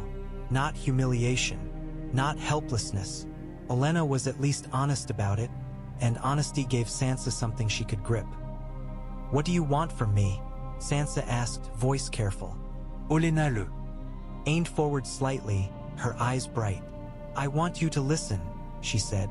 "I want you to watch. You have lived among lions long enough to know where they hide their claws." Sansa's gaze flicked to the ledgers. "You mean the gold," she said. "The gold?" Olenna agreed, pleased. "The crown is in debt, deeply. Your Lord Tywin Lannister likes to pretend coin is an endless well. It is not. He has borrowed from the Iron Bank, from merchants, from the faith. He has spent to keep the realm quiet while his enemies multiply." Sansa's stomach nodded. "If the crown cannot pay, then the Iron Bank will remember," Olenna said, eyes gleaming. "And the faith will demand its due, and merchants will close their doors. Gold is a more obedient soldier than any knight, but it deserts quickly when its pay is delayed." The steward slid a ledger forward. "These are the latest tallies from the harbor," he said. "Imported grain, taxed at the docks. Much of it goes directly to Lannister storehouses before the markets see it." Olenna snorted. "Cersei Lannister would rather hoard than share," she said. "She thinks hoarding is power. She forgets that hoards are meant to be spent." Sansa's fingers curled. "Can you stop her?" Olenna's gaze turned sly. "Not directly," she said. "Directness is for men with swords and short lives. We will stop her by making her look foolish, by feeding the city openly while she clutches her sacks like a miser, by letting the small folk bless Marjorie's name in the streets while they curse the queens." Sansa imagined it, the crowd chanting Marjorie instead of Joffrey, the city's love shifting like a tide. Cersei would hate that more than any insult. "And me?" Sansa asked again. Olenna tapped the map with one gnarled finger, right over the Red Keep. "You live here," she said. "You see what happens behind these walls. You will hear the Queen's whispers. You will see which servants come and go, which guards are bribed, which men drink too much and speak too freely." Sansa swallowed. "You want me to spy?" Olenna's smile was thin. "I want you to survive," she said. "Spying is simply the name men give to women's attention when it inconveniences them." Sansa stared down at the map until the ink lines blurred. She thought of her father's honor, stern and simple. Spying would have disgusted him. Yet her father was dead, and his honor had not saved him. "What about Ser Loras Tyrell?" Sansa asked. "Does he know you plan?" "He knows enough," Olenna said, and for a heartbeat something softer touched her voice, like a breeze over thorns. "He is not a fool, whatever the songs insist. He is wounded. That makes him dangerous, if he learns to aim the pain instead of letting it aim him." Sansa looked up sharply. "He loved Renly Baratheon," she said, the words quiet, careful. Olenna's eyes narrowed. "Yes," she said, "and Renly Baratheon is dead because this realm eats what is gentle." Sansa's chest tightened with unexpected sympathy. Then we'll have to learn to be less gentle, she said. Olenna's gaze held hers for a long beat. Then she laughed, low and pleased. There, she said. That is what I wanted to hear. She plucked another grape and offered it to Sansa, like a queen offering a favor. Sansa took it, feeling the sweetness burst on her tongue. Outside, the fountain murmured. Inside, Olenna Tyrell's game began to take shape, and Sansa Stark found her place within it. Not as a victim, not merely as a prize, but as an instrument with eyes and memory and will. King's Landing had many faces, and most of them were hungry. Flea Bottom stank of fish guts and piss, of smoke from cook fires burning scraps, of sour ale and old sweat. The alleyways were narrow enough that buildings leaned over them like gossiping crones, and the sun rarely reached the stones. People pressed close, bodies packed together, eyes bright with suspicion and want. Sansa Stark had been to Flea Bottom once before, dragged there by Joffrey Baratheon to watch him pretend at mercy. She remembered the way the crowd had surged, the way hands had grabbed, the way her hair had been pulled and her gown torn. She remembered thinking she would die there, not with a sword, but with 1,000 desperate fingers. Now she walked those same streets in a green cloak, flanked by Tyrell guards with their hands on their swords, and the crowd's hunger turned into something else. Curiosity, hope, greed, even awe. Margaery Tyrell moved beside her like a candle carried into a dark room. "Smile," Margaery murmured, lips barely moving. Not too wide, a warm smile, the kind you would give a child. Sansa tried. Her cheeks felt stiff. She could feel eyes on her, some recognizing the Stark girl from court, some simply seeing a lady with soft hands and assuming she had never known pain. None of them knew how much fear sat behind Sansa's ribs like a rat gnawing at bone. Septa walked ahead carrying a basket of bread stamped with a small rose. Other women carried baskets of coins. Margaery herself reached down to place bread into hands, to touch cheeks, to listen to complaints as if each voice mattered. She asked names. She asked about children. She asked about husbands killed in the battle. She nodded with solemn sympathy, then promised relief.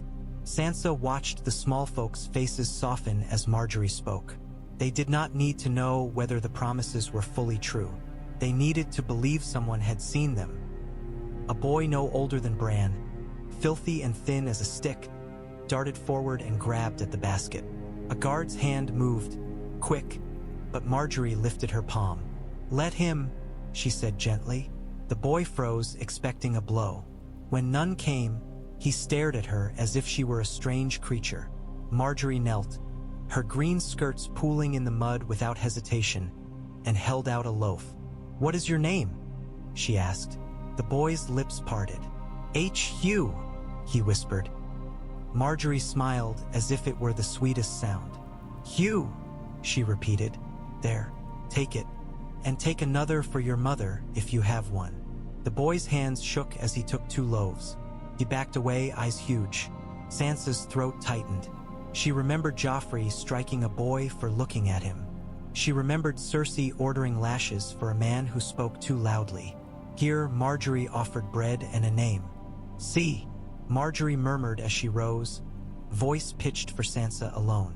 "This is how you win. Not with fear, with gratitude." Sansa nodded, understanding sinking deeper with every step. Bread was not merely food. It was a story. It said, "We have enough to share." It said, "We are not afraid of you." It said, "You matter, if only as a mouth that might one day bless our name." As they moved through the crowd, a woman with a baby on her hips stared at Sansa. Her eyes narrowed. "That's the wolf," she said loudly, and several heads turned. Sansa's heart jumped. The last time the mob had called her wolf, it had been with hate. The woman stepped closer, daring the guards to strike her. "They said your father was a traitor," she said. "They said you were." Margaery's hand touched Sansa's arm, steadying. "Lady Sansa Stark is my good sister," Margaery said, her tone calm and clear. "Her father died because men fought for power. She is not your enemy." The woman's gaze flicked to the bread. to the rose stamped on it, to the green cloaks around Sansa. Sansa felt the moment teeter. One wrong word and it could become a riot again. So Sansa did what she had been trained to do, and what Olenna Tyrell had told her to learn anew. She made her voice gentle and her truth sharp. "My father loved the North," Sansa said, and her voice carried farther than she expected. "He would have wanted every child fed, every mother safe." Her hands trembled, but she kept them visible, open. "If you are hungry, take bread. If your children are cold, tell us where you live. We will send what we can." The woman stared as if Sansa had spoken a language she did not know. Then her eyes dropped briefly to Sansa's hands, hands that had never held a shovel, never scrubbed a floor. Yet there were no rings on them now, no gold, no lion. Only a thin band of woven metal in the shape of a rose, given to her that morning by Marjorie, subtle as a promise.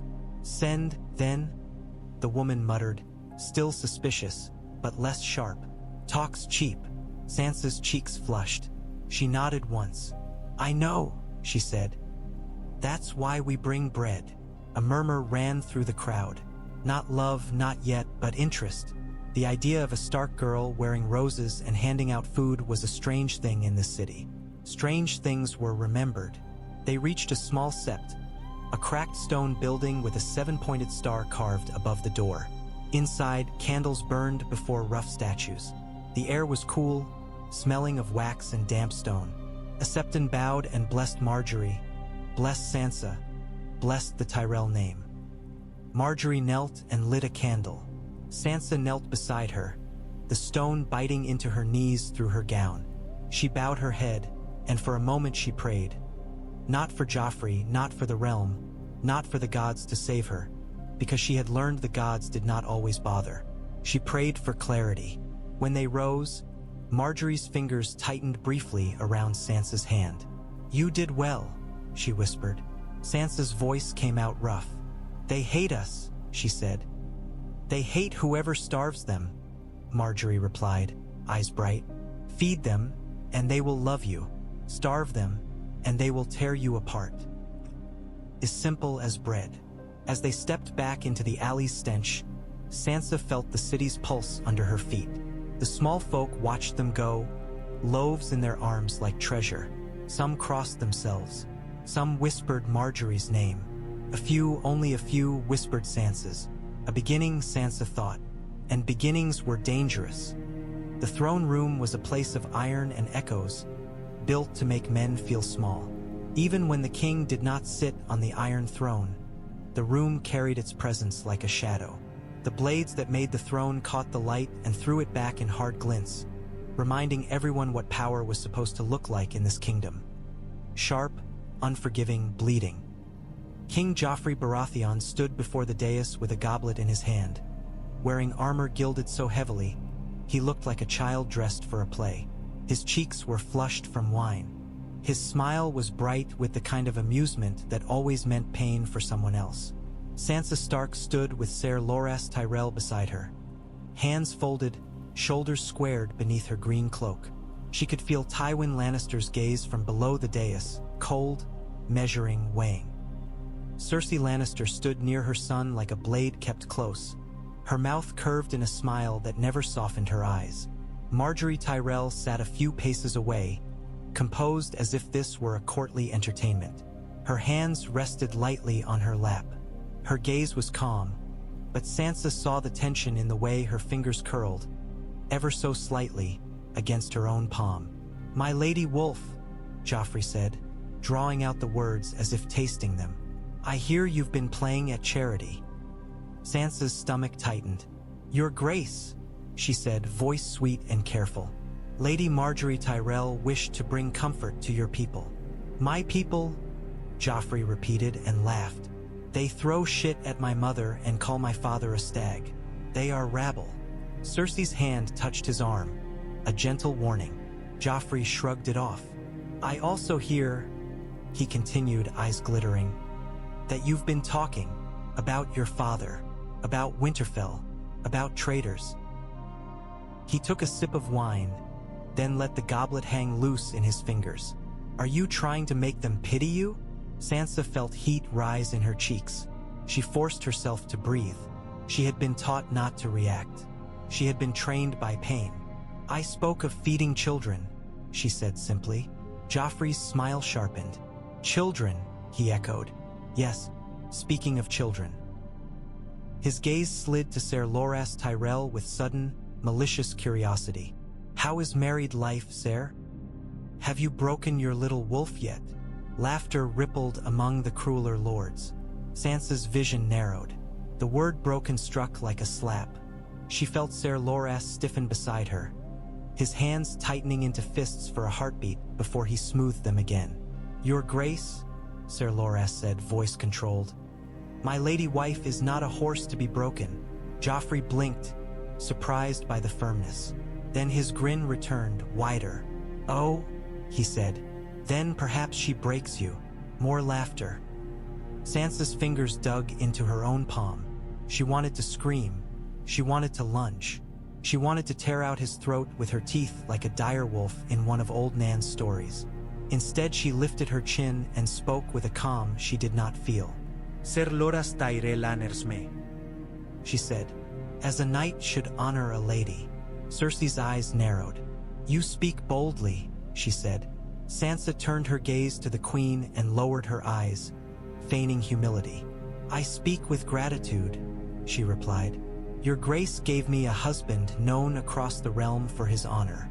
It would be ungrateful not to praise the crown's wisdom. Tywin Lannister's gaze flickered, just once, as if he recognized the move, turning insult into compliment, binding the king to the very thing he tried to mock. Joffrey preened despite himself, as boys did when praised. Of course I did, Joffrey said, lifting his chin. I am wise. Marjorie's mouth curved, faint and quick, then smoothed again. Joffrey's eyes returned to Ser Loras, still searching for a bruise to press. You were meant to wear a white cloak once, weren't you? He said suddenly, voice loud enough for the room. A Kingsguard, a pretty knight in pretty white. Sansa felt Ser Loras's body go still. That had been a rumor after the Blackwater, Joffrey naming new Kingsguard to reward allies. A white cloak would have bound Ser Loras to the king for life, and kept him unwed, and kept the Tyrells' swords at Joffrey's throat in a different way. But the marriage had altered that path. The king had been forced to sacrifice one toy for another. I serve House Tyrell, Ser Loras said carefully. And through House Tyrell the crown. Joffrey's smile turned petulant. Not as Kingsguard, he said. Not as my sworn sword. He stepped closer, eyes bright. It seems I've given away a flower and gotten a thorn. Sansa felt the room hold its breath. Joffrey's hand rose as if he might strike Ser Loras, as he had struck Sansa so often. Sansa's heart hammered. Cersei's fingers closed around Joffrey's wrist, firm. Enough, she said softly, and for once the softness was not sweetness. It was command. Not here. Joffrey glared at his mother, then let his hand fall, sulking. The room exhaled in tiny, careful ways. Tywin Lannister's voice cut through, calm as a guillotine. Your Grace, he said. The realm does not need spectacle today. It needs order. Joffrey's lips twisted. He hated being checked. Yet Tywin's authority was heavier than any crown. Fine Joffrey's pact. Then he looked at Sansa again, eyes narrowing with familiar malice. Be grateful then, he said. Be grateful I didn't keep you for myself. Sansa's stomach turned. She curtsied because courtesy was still a shield, and because she was beginning to learn how to sharpen it. I am grateful, she said, and let her voice carry a hint of sorrow, just enough to make the words sound like obedience. Every day, Joffrey smiled, satisfied with his own cruelty. Good, he said, and waved them away like servants dismissed. As Sansa and Ser Loras backed away, Sansa kept her face composed until they reached the edge of the hall. Only then did she allow herself to breathe. Ser Loras's voice came low, meant for her alone. He wanted me to strike him, he said. Sansa's hands trembled. He wants everyone to strike him, she whispered, so he can punish them for it. Ser Loras Tyrell.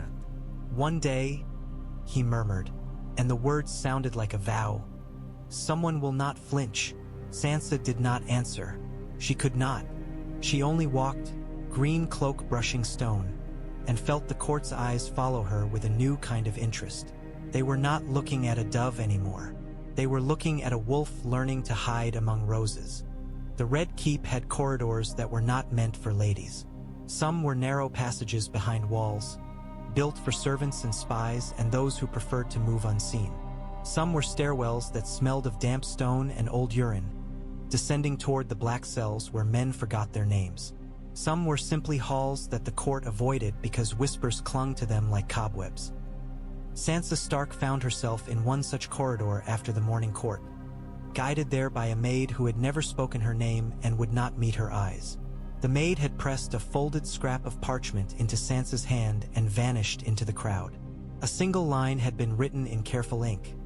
"For the good of the realm, my lady, walk alone to the third arch by the tapestry of Aegon's conquest." Sansa had not wanted to go. Wanting, she had learned, was irrelevant. Yet she had gone anyway, because Olenna Tyrell's lesson still rang in her head. Listen, watch, learn who moves in shadow. At the third arch, beneath a tapestry showing dragons burning a field of fleeing men. She stopped. The air was cool. The torchlight was dim. Her heart beat too loud in her ears.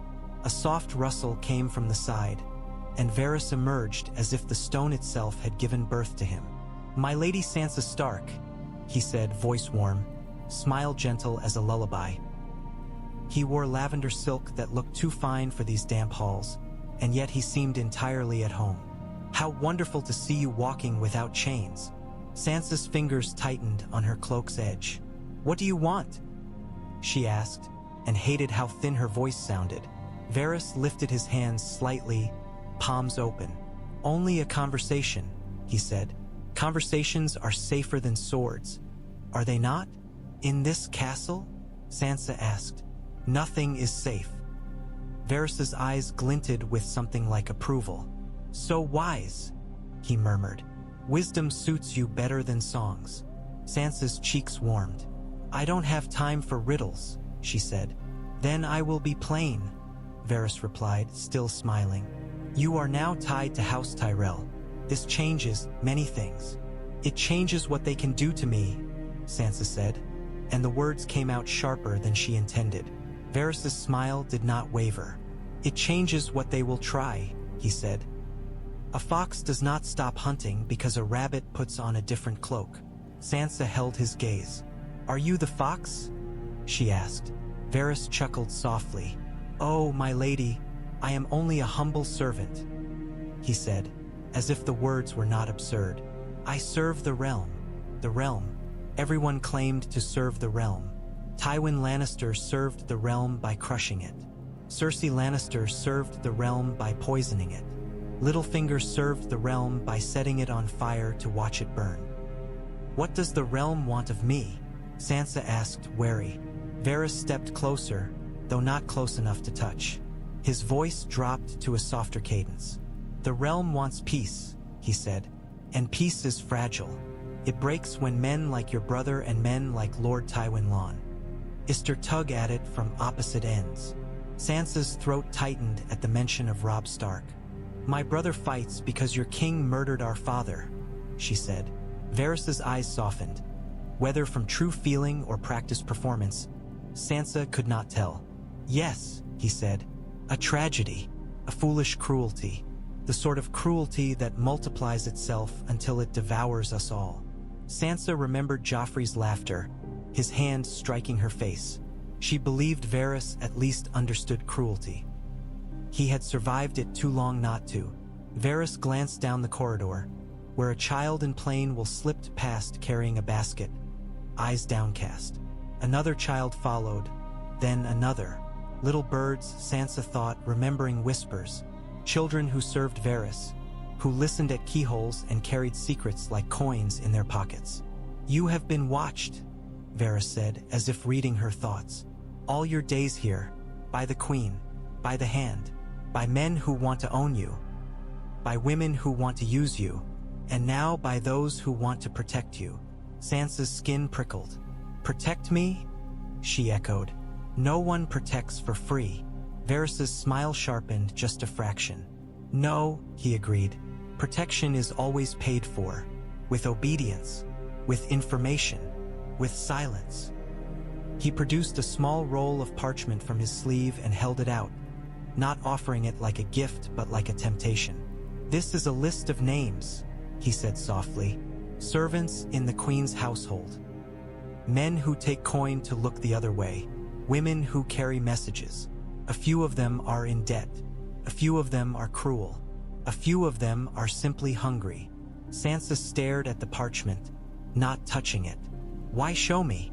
Because, Varys said gently, you are in a position to decide which hands carry which messages now.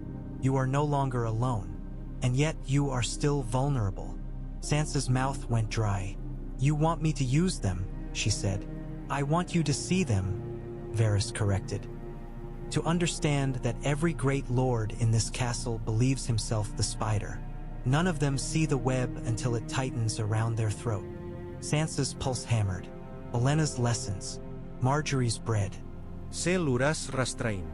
And now Varys offering her a list of weak points in Cersei Lannister's house like a man offering a knife to a girl who had only ever been cut. Why not give it to Lady Olenna Tyrell? Sansa asked, testing. Varys's smile remained. Because Lady Olenna Tyrell does not need me, he said, and there was honesty in it. And because Lady Olenna Tyrell would see me as an obstacle, while you might see me as useful. Useful again. The word followed her like a shadow. Sansa took a slow breath. And what do you want in return? She asked. Varys's eyes were kind. Only that you remember, he said softly. Remember what cruelty looks like. Remember that it is not only lions who bite. Roses do too. And wolves. Wolves can tear a man apart if they stop being afraid. Sansa's fingers closed around the parchment at last. It fell. Tea lighter than it should, as if secrets weighed less than fear. Varys bowed his head. Be careful, Lady Sansa Stark, he whispered. This castle is full of songs. Most of them end with a corpse. Before Sansa could answer, he was already stepping back into shadow, vanishing behind a pillar as if the stone had swallowed him whole. Sansa stood alone beneath the tapestry of dragons, the parchment hidden in her sleeve, and listened to the red keeps quiet breathing. She had been handed another tool. Now she had to decide whom to cut. The godswood in the Red Keep was not like Winterfell's. Winterfell's godswood had been vast, ancient, a place where the world grew quiet under the weight of old bark and old blood. The heart tree there had watched Stark's prey for thousands of years, its face carved deep and solemn, its leaves whispering in the wind like the voices of ancestors. The Red Keep's godswood was smaller, hemmed in by high stone walls. The heart tree was pale and twisted, its carved face fresh compared to Winterfell's weathered grief. The pool beneath it was still, its surface dark as a secret. Sansa Stark stood before it in her green cloak and felt like an intruder in a sacred place. The smell of damp earth almost made her dizzy with longing. She had not stood beneath a heart tree since she had left the north. She had not spoken to the old gods since her father's death. Not truly. Prayer had become something she did to keep from screaming. Footsteps crunched behind her on fallen leaves. She turned, and Petyr Baelish approached with the easy confidence of a man who believed every place belonged to him if he smiled the right way. He wore dark velvet trimmed with mockingbird feathers, his little beard neat, his eyes bright. "My Lady Sansa Stark," he said warmly. Or should I say Lady Sansa Tyrell now? It does not quite roll off the tongue. Sansa's stomach tightened. Petyr Baelish had always made her uneasy, even before she understood why. He was too smooth, too pleased with himself, too interested in her in a way that felt like hands under silk. "Lord Petyr Baelish," she said, voice polite. He spread his hands. "Petyr," he insisted, as if they were old friends. "I have missed you." Sansa forced her expression neutral. "We have not spoken in some time," she said carefully. Petyr's smile softened into something almost tender. No, he agreed. You were kept quite close by the lions. I worried for you. Sansa's fingers curled at her side. Worry. She had heard that word from men who wanted things. Why are you here? She asked. Petyr took a slow step closer, then stopped, as if aware of the Tyrell guard lingering at the grove's edge. The guard's gaze remained fixed elsewhere, but his presence was an unspoken warning.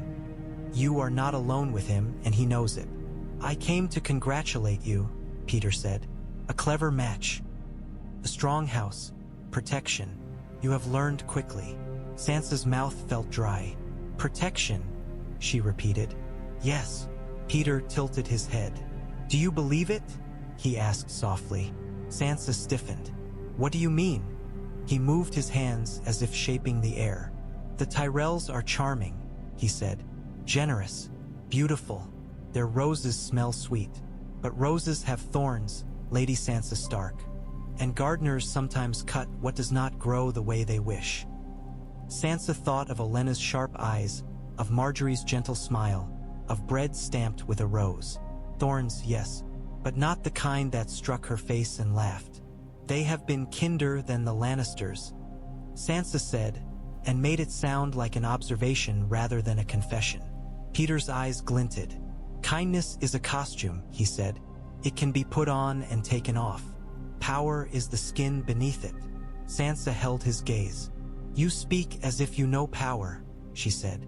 Petyr smiled wider. I do, he said.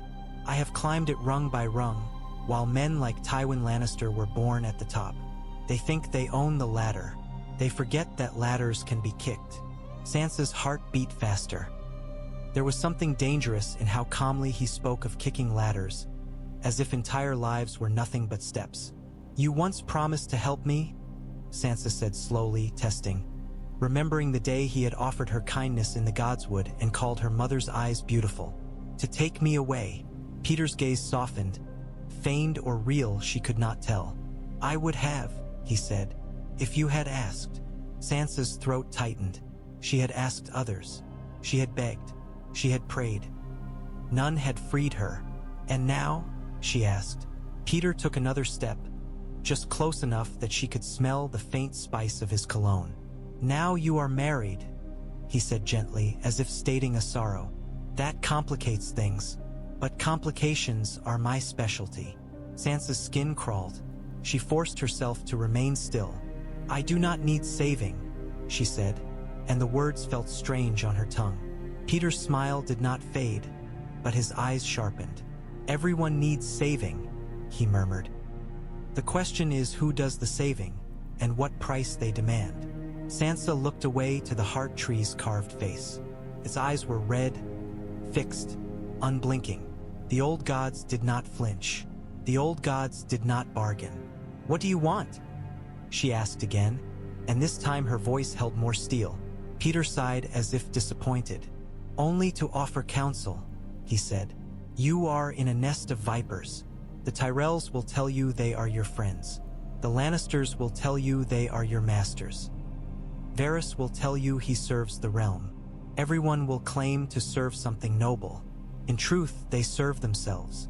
Sansa's fingers brushed the folded parchment hidden in her sleeve. The list Varys had given her. She did not let her gaze flicker. And you? She asked. What do you serve? Petyr's smile returned, bright as a blade. I serve opportunity, he said. And you, my sweet lady, are opportunity wrapped in a green cloak. The words made her feel suddenly exposed, as if he could see through silk and skin to the fear beneath. Sansa turned back to him and let her face become the mask she had practiced for months. Then you should be careful, she said softly. Opportunities sometimes bite. Petyr's eyes widened a fraction. Then he laughed, delighted. Oh, he murmured, you truly have learned. He bowed, a graceful dip that made him look humble despite everything in him screaming hunger. If you ever wish to speak, he said, if you ever wish for a door that is not watched by lions or roses, you need only San. D for me. Sansa did not answer. Petyr Baelish had offered doors before. Doors in King's Landing always opened onto something darker. When he turned to leave, he paused and looked back. "Your mother loved this place," he said quietly, too quietly. "The gods would. She used to walk here when she came south. Sometimes I think the heart tree remembers her." Sansa's breath caught. The mention of her mother in this mouth felt like desecration. "Do not speak of Catelyn Stark," she said, voice low.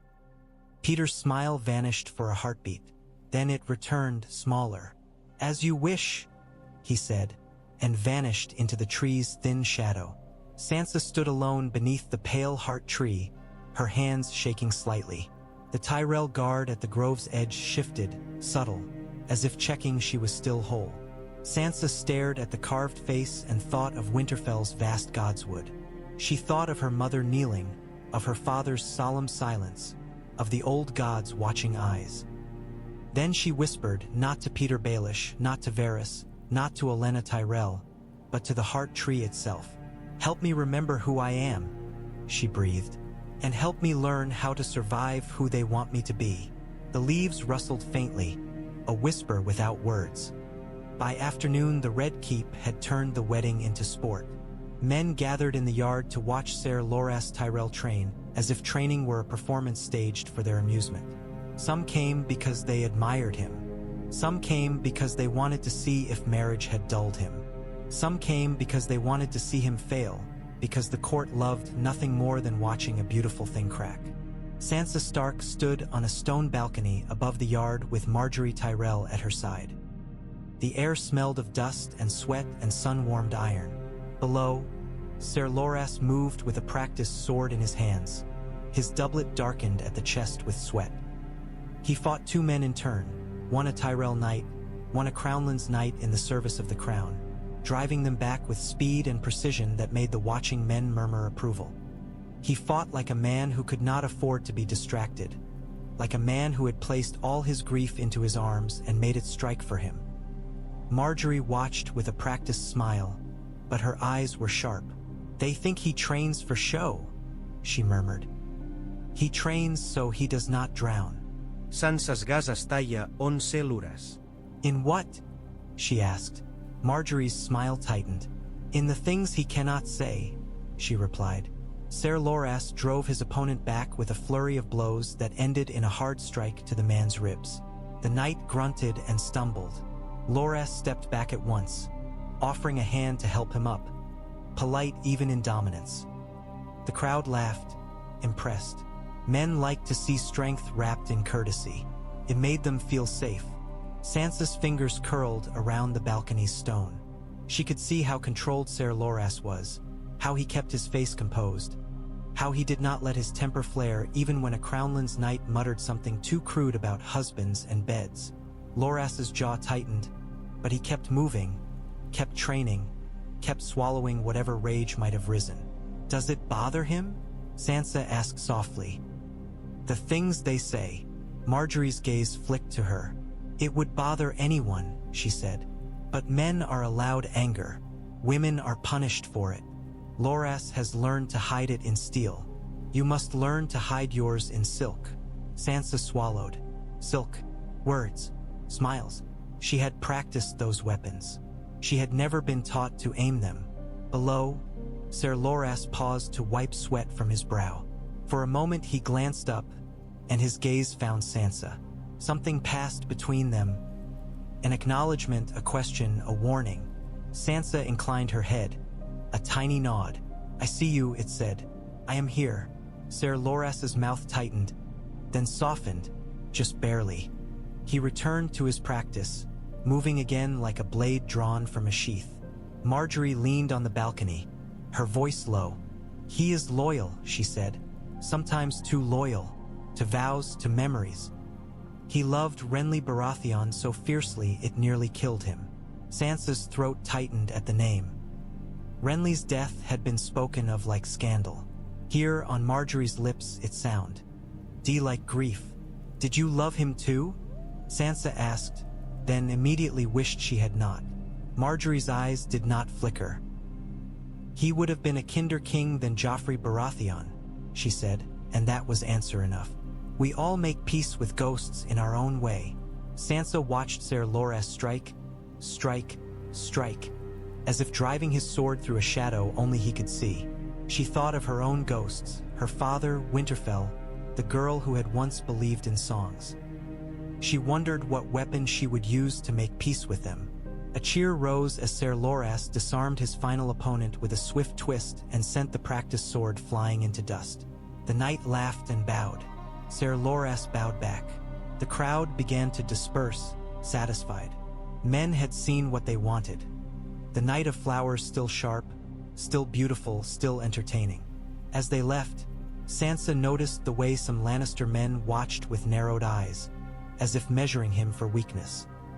She noticed the way Tyrell guards stood straighter when Ser Loras passed, as if his presence steadied them. She noticed, too, the way a boy no older than 12 lingered near the edge of the yard, eyes too watchful, too quiet. One of Varys's little birds, she thought, and felt the web tighten around her awareness. When Ser Loras finally climbed the stairs to the balcony, sweat on his face, his breathing controlled, he looked at Sansa with a seriousness that cut through all the day's performance. "Did he speak to you?" he asked quietly, not naming who. Sansa understood at once. "Joffrey Baratheon," she said softly. "Yes." Ser Loras Gaza Ardanat. "What did he say?" Sansa hesitated. Telling Ser Loras would be lighting tinder, yet hiding it would be foolish. They were tied now. Secrets between them were cracks others could pry open. "He tried to shame us," she said. "He tried to make you strike him. He tried to make me flinch." Ser Loras Jau Clancha. Marjorie's hand touched his arm, calming. "And did she flinch?" Marjorie asked, eyes on Sansa like a test. Sansa drew a slow breath. "No," she said, and meant it. Ser Loras studied her for a moment, then nodded once. "Good," he murmured. "Keep it, that steadiness. It will save you." Sansa looked past him to the yard below, now empty except for dust and a few discarded practice swords. The sun was lowering, casting long shadows. Shadows, she thought, were where the true battles happened in King's Landing. Night in the Red Keep did not bring peace. It only changed the kind of danger. Rain began after dusk, a steady tapping against the shutters that made Sansa Stark think of Winterfell's storms. Harder, colder, honest. Here the rain smelled of smoke and sewage and the sea. In the Tyrell solar, candles burned low, casting warm light over the table. Olenna Tyrell sat with her cane across her lap, watching Sansa work with a gaze that missed nothing. Marjorie Tyrell leaned by the window, murmuring to a maid who held a small pot of wax and a signet. Sansa sat with needle and thread, her hands moving with a skill that had once been meant for pretty samplers and quiet afternoons. Tonight, the needlework was not pretty. It was language, green thread, ivory cloth, a pattern of vines that, to any eye but a careful one, would look like decoration. Yet Olenna had taught her how to make the stitches mean something else. How a cluster of roses could be a number, how a thorn angled left could signal a name, how a broken line could mean danger. "Again," Olenna said, "make the third rose smaller.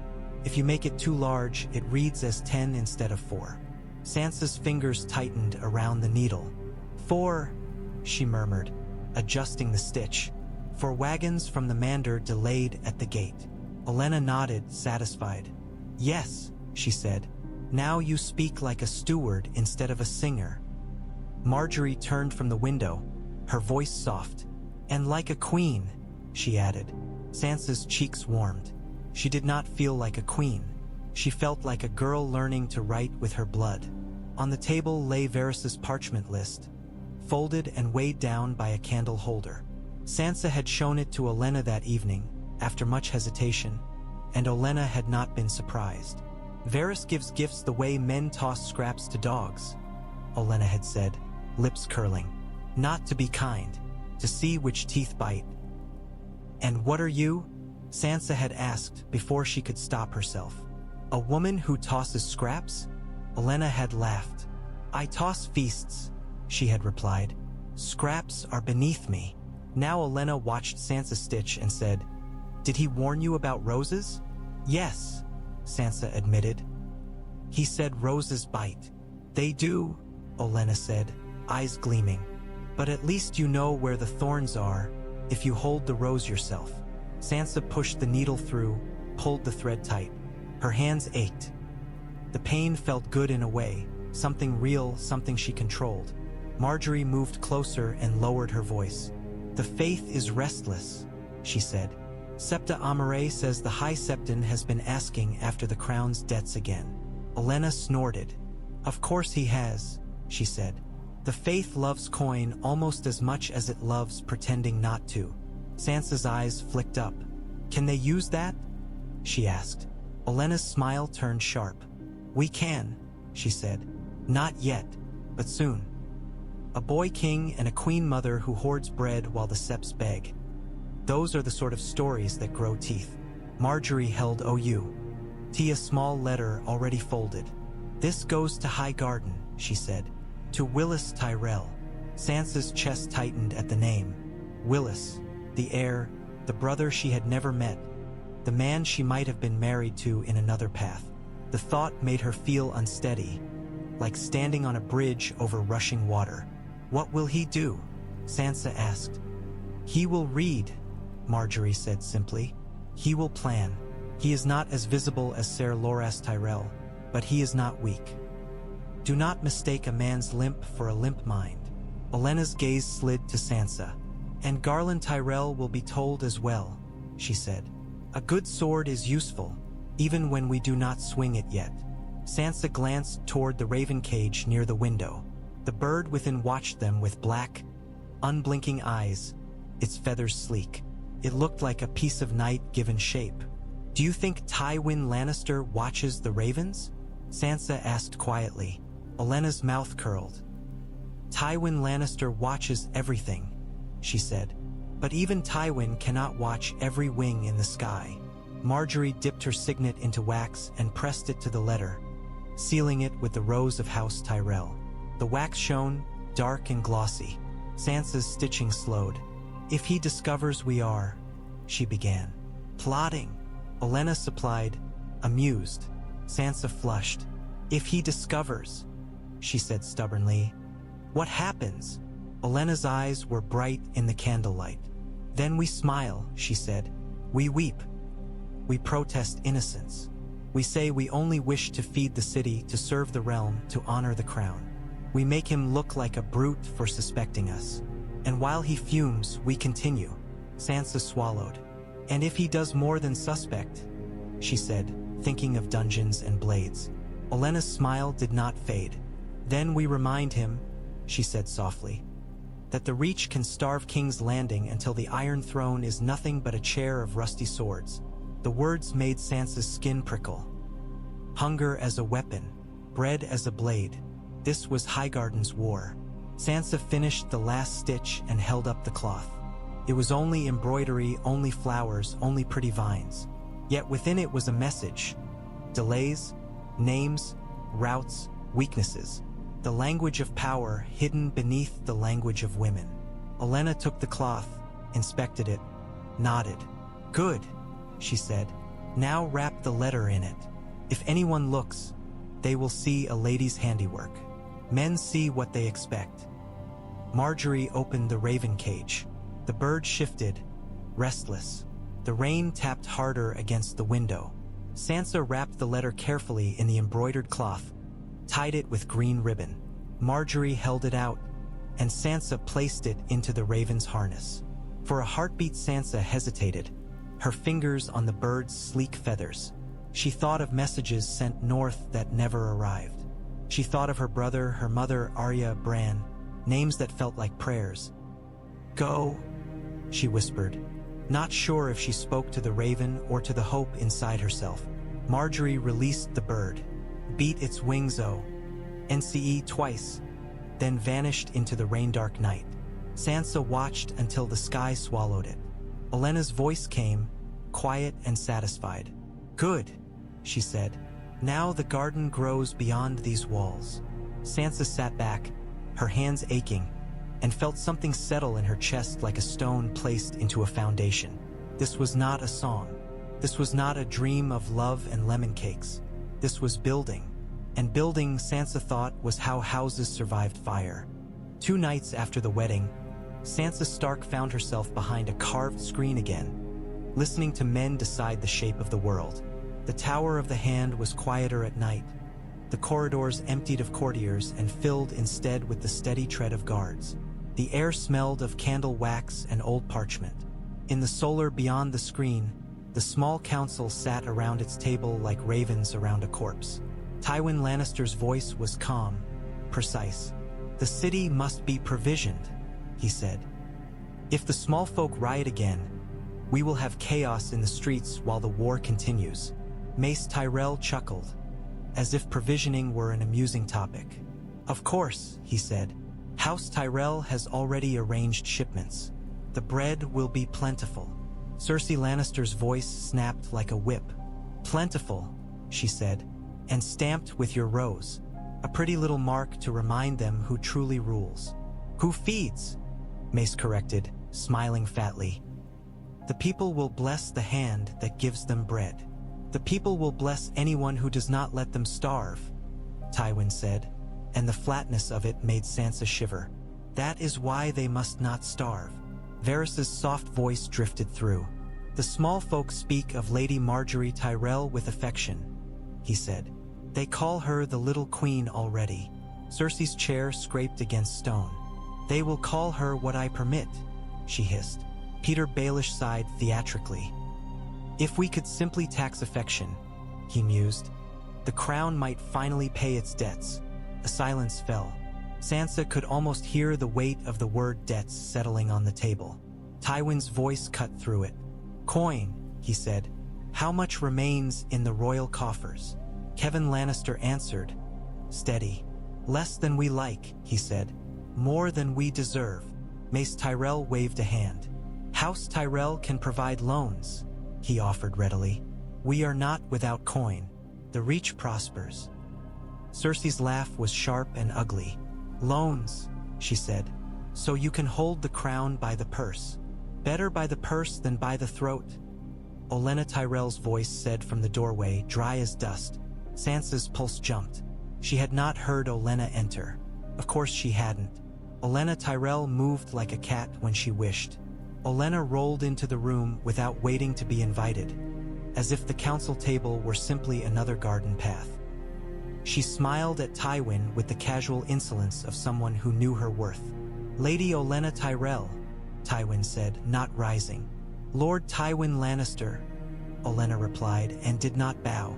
"I hear you speak of debt. How dreary. I much prefer speaking of weddings and births." Cersei's eyes narrowed. "What are you doing here?" she demanded. "Listening," Olenna said sweetly. "You should try it sometime." Tywin's gaze remained on Olenna. "The council discusses matters of state," he said.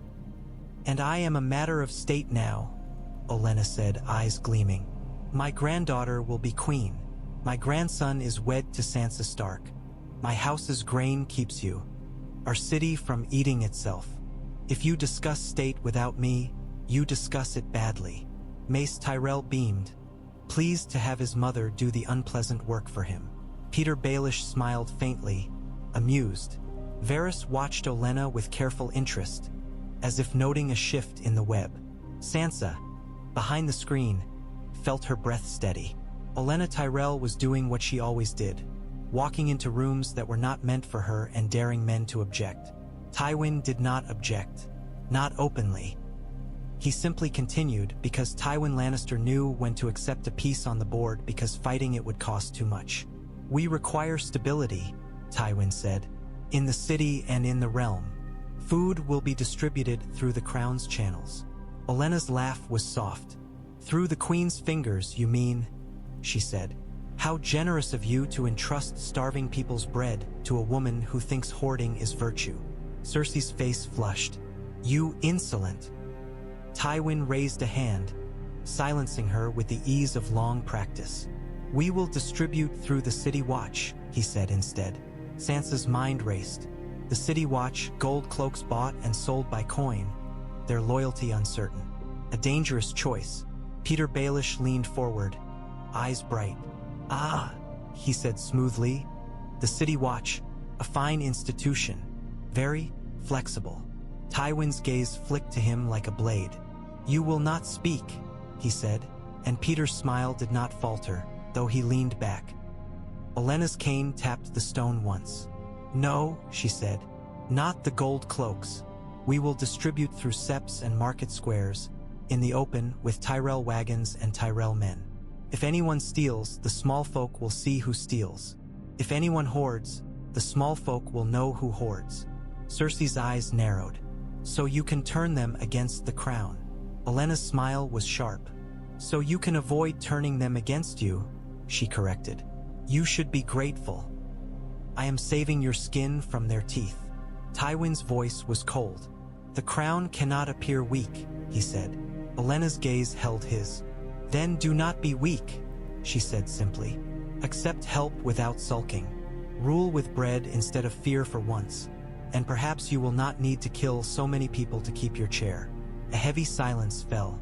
Even the candles seemed to flicker more carefully. Then Tywin Lannister spoke, each word measured. Very well, he said. A joint effort. Tyrell wagons, crown oversight.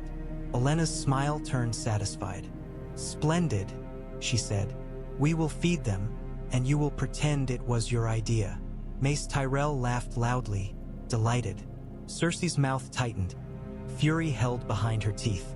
Varys watched with that gentle expression that never reached his eyes. Petyr Baelish's gaze slid toward the screen, just briefly, and Sansa's heart lurched, wondering if he knew she was there. Behind the carved wood, Sansa held her breath and listened as the realm shifted by inches. A joint effort, Tywin had said. Crown oversight, but Sansa knew now what Olenna knew. Whoever stamped the bread owned the story, and whoever owned the story owned the city. When the council finally broke and men began to rise, Sansa remained still until the sound of boots faded down the corridor. Only then did she step out from behind the screen, her limbs stiff. Olenna waited in the solar's shadow like a spider patient at the edge of her web. You heard? Olenna asked softly. Sansa nodded. The crown is poorer than it admits, she said. And the queen wants control of the bread. Olenna's eyes gleamed. Yes, she said. She wants the people hungry enough to fear her, but not hungry enough to kill her. It is a difficult balance. She is not subtle enough to manage it. Sansa's hands trembled slightly. What do you want me to do? She asked. Olenna's smile was thin as a knife. What you have always done, she said. Smile. Listen. Remember. And when the moment comes, push. Sansa stared at the table where maps and coins lay scattered like pieces after a game. She thought of Cersei's contempt, Joffrey's cruelty, Tywin's cold certainty. She thought of bread stamped with roses and carried through Flea Bottom by hands that had once thrown stones. She lifted her chin. Then I will push, she said, and her voice did not shake.